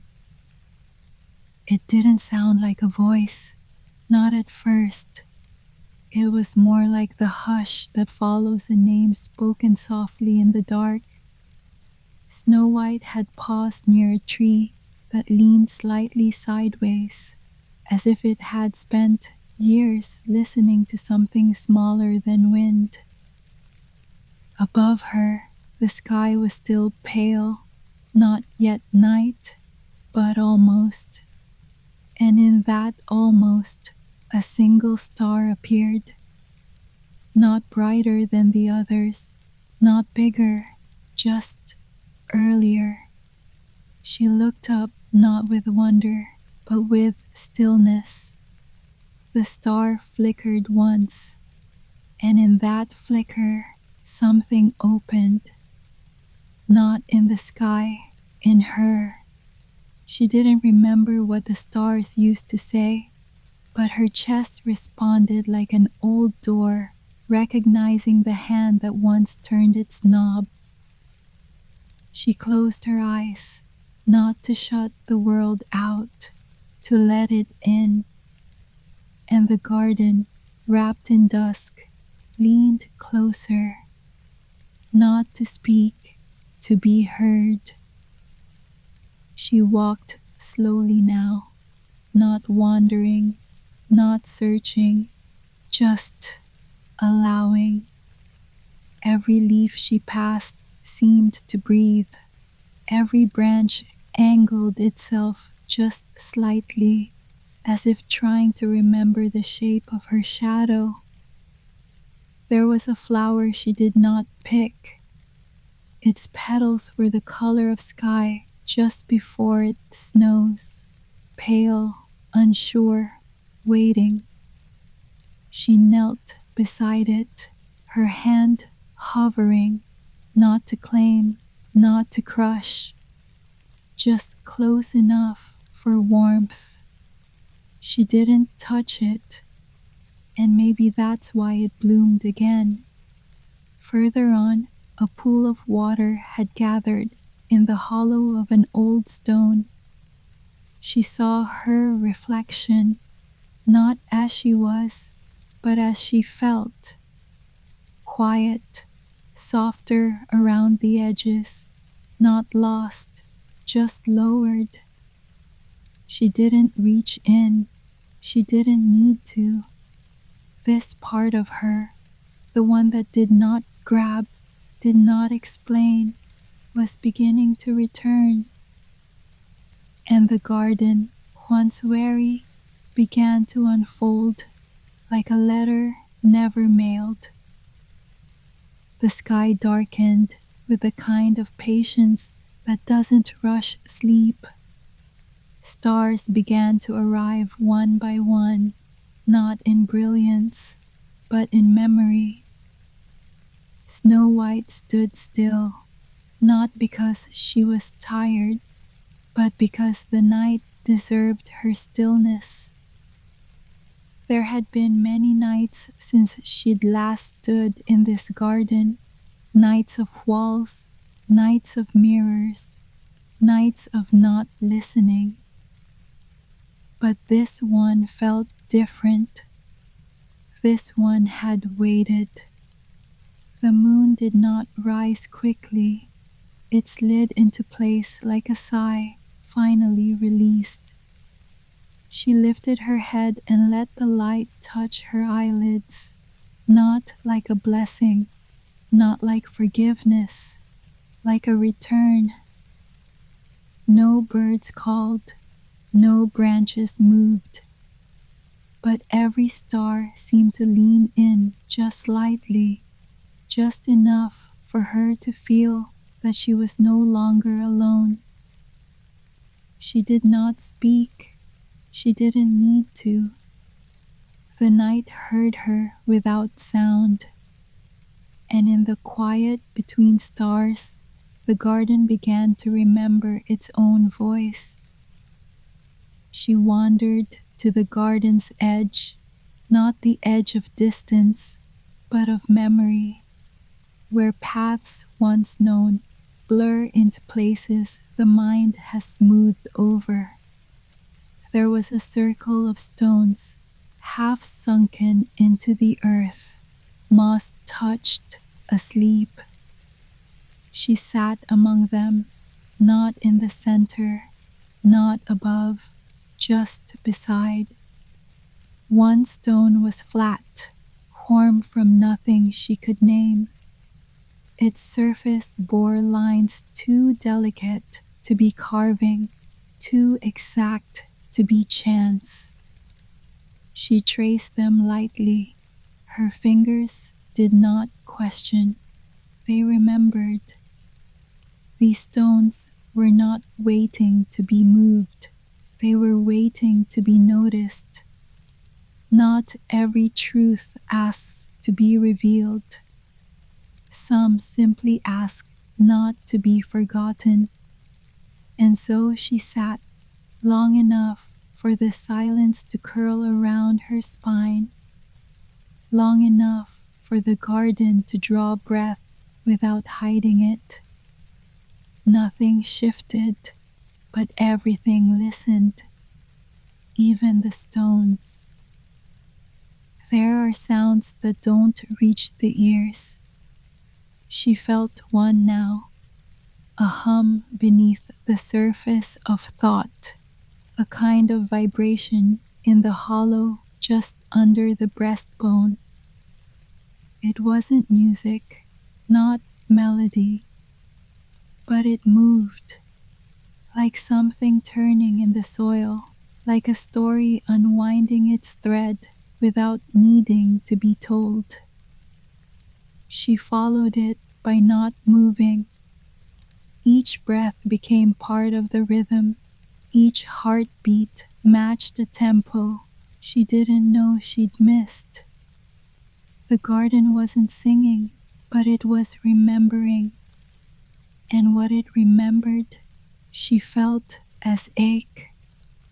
Not pain, not regret. Just the weight of something that had waited a long time to be held again. She touched the center of her chest, not to check, to acknowledge. Whatever had called her here had called before, and maybe she had answered a long time ago in a voice not made of sound. She stood beneath a tree whose name she never learned. It bore no fruit.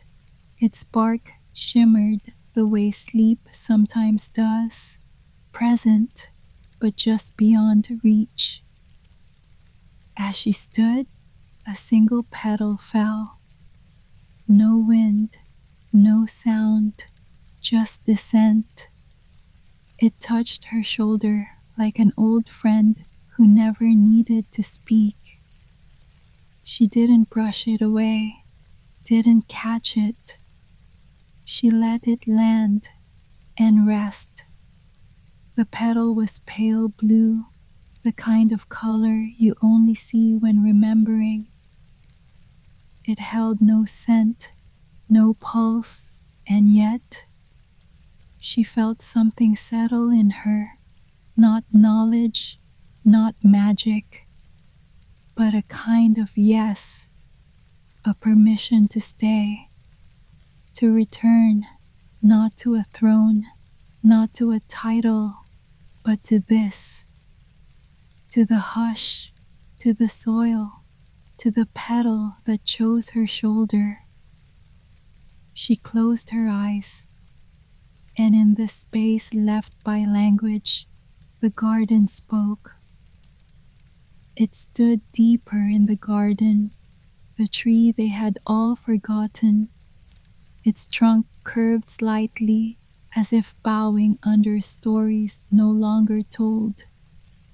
No apples grew here, not anymore. Only leaves, silvered at the tips, soft as breath on glass. Snow White stood beneath it without fear, without expectation. She placed her hand against the bark, not in greeting, but in memory. The tree didn't speak, didn't shimmer, didn't bloom, but it leaned ever so slightly into her palm, and in that shift she remembered nothing and everything. The hush before a fall, the ache of trust betrayed, the way her breath had once stopped, not from sleep, but from surrender. The garden had not erased it, it had simply held it until she returned, not as a warning, not as a wound, just as truth. And in truth, she was never lost, only paused. At the far end of the garden, a pool had formed. Not deep, not wide, just still. Its surface reflected nothing, not sky, not star, not her. She knelt beside it and leaned close, not to see, but to be seen. The water trembled once, now from wind, now from weight, from recognition. She touched her fingers to its edge, and the surface did not ripple, it welcomed. For a moment, she saw a face that was not hers, or perhaps was not only hers. Eyes darker than memory, a mouth shaped by knowing, hair streaked with ash and wildflowers. She didn't name her, didn't ask. She only bowed her head, not in reverence, but in return. Because this woman, who might have been an ancestor, or an echo, or simply her own self left behind, had waited. And now she was no longer alone. It came when she wasn't looking. A breath, not her own, drawn slowly into the space around her. She felt it before she heard it, felt the way the air shifted against her neck, felt the way her chest rose without effort.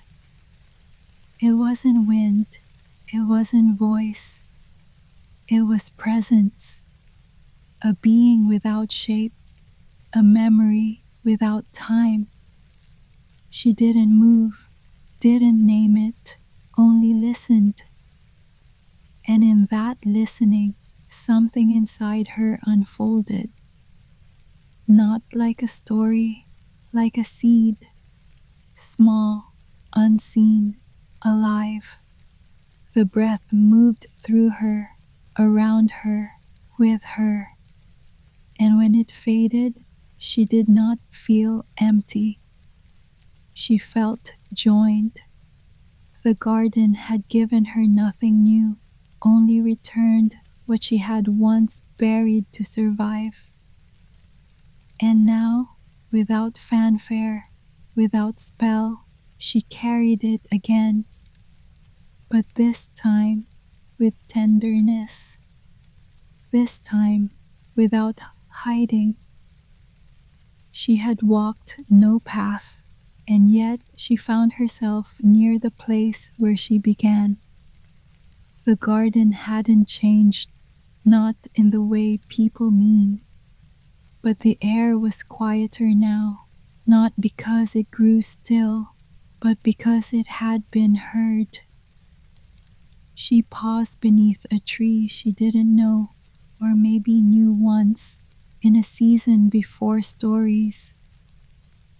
Its leaves no longer watched her, they simply rested. The stars had not moved, but they no longer reached. The garden had let her in, and now it let her go. Not like a farewell, more like a held breath eased into night. She did not look behind her, not because she was afraid to, but because nothing needed checking. The garden was not gone, it was simply no longer around her. It had folded back into its quiet, and she who had walked with bare feet and an unspoken ache walked now with nothing to prove. The world she returned to was exactly as she left it. Stone walls, distant birds, cool air brushing her wrists. But her skin remembered differently now. Each step echoed just a little softer. Each breath carried a rhythm she didn't try to explain. The silence she brought with her was not emptiness. It was presence no longer trying to be loud. The stars did not follow her. They remained above the garden, whispering only to those who stayed still enough to hear them. She stood once more at the threshold of her own world, home but not untouched. She placed her hand over the space where the apple once rested, not out of habit, out of knowing. It was no longer a curse, it was a seed. The night did not ask where she had been, it simply wrapped around her like a shawl left on a familiar chair. And the stars, though silent, felt close, as if they had nothing left to say, because they had said it all. And she, barefoot, breathing, had heard them. That night, she left the window open just enough for the air to remember her. Not wide, not waiting, just ajar. The candle on her table burned low, its light bending, not from breeze, but memory. She didn't undress with ceremony, didn't fold her clothes with thought. She moved as one does, when the day has finished speaking. No mirror watched, no reflection remained. She drew the blanket just halfway. Her hand rested, unthinking, on the curve of the pillow's edge. She did not reach for dreams. They would come if they wanted to, and if they didn't, that would be enough too. Outside, the wind did not call, it simply passed, and somewhere, far from the walls that now held her, a petal fell from a tree that never bore fruit. The house around her made no sound, not because it slept, because it listened. Even the floorboards, accustomed to years of pacing, of carefulness, did not creak beneath the hush. Her breath came slow now, like water finding the low places. Each inhale touched the part of her that had once been touched by stars. Each exhale laid something down, a thought, a name, a crown she never wanted. She lay not as Snow White, not as daughter, not as myth, just as someone finally soft enough to stay. The silence wasn't empty. It held flowers she hadn't seen, stones she hadn't touched, words that never needed saying. And deep in her chest, not loud, not sharp, the garden breathed with her. Not remembered, not left, just there. She didn't dream of the garden. She didn't need to. It had never been a dream, only a place that waited until she was quiet enough to belong. And now it lived in her, in the turn of her breath, in the way her hands no longer curled inward. Outside, the stars blinked once, not in greeting, not in goodbye, just in knowing. She did not see them, but her breath stilled as if she had. And in the silence that came after, the garden folded itself into the hush around her, and the stars stayed with her. And now the night deepens, the moon lowers its gaze, and even the stars seem to rest within themselves. The stories close their eyes, one by one, their breath softening into the same rhythm as yours. No ending, no beginning, only stillness, as if the whole sky were exhaling. Somewhere beyond sound, the dream continues without needing you to follow. All that remains is quiet light and the slow, endless drift of peace.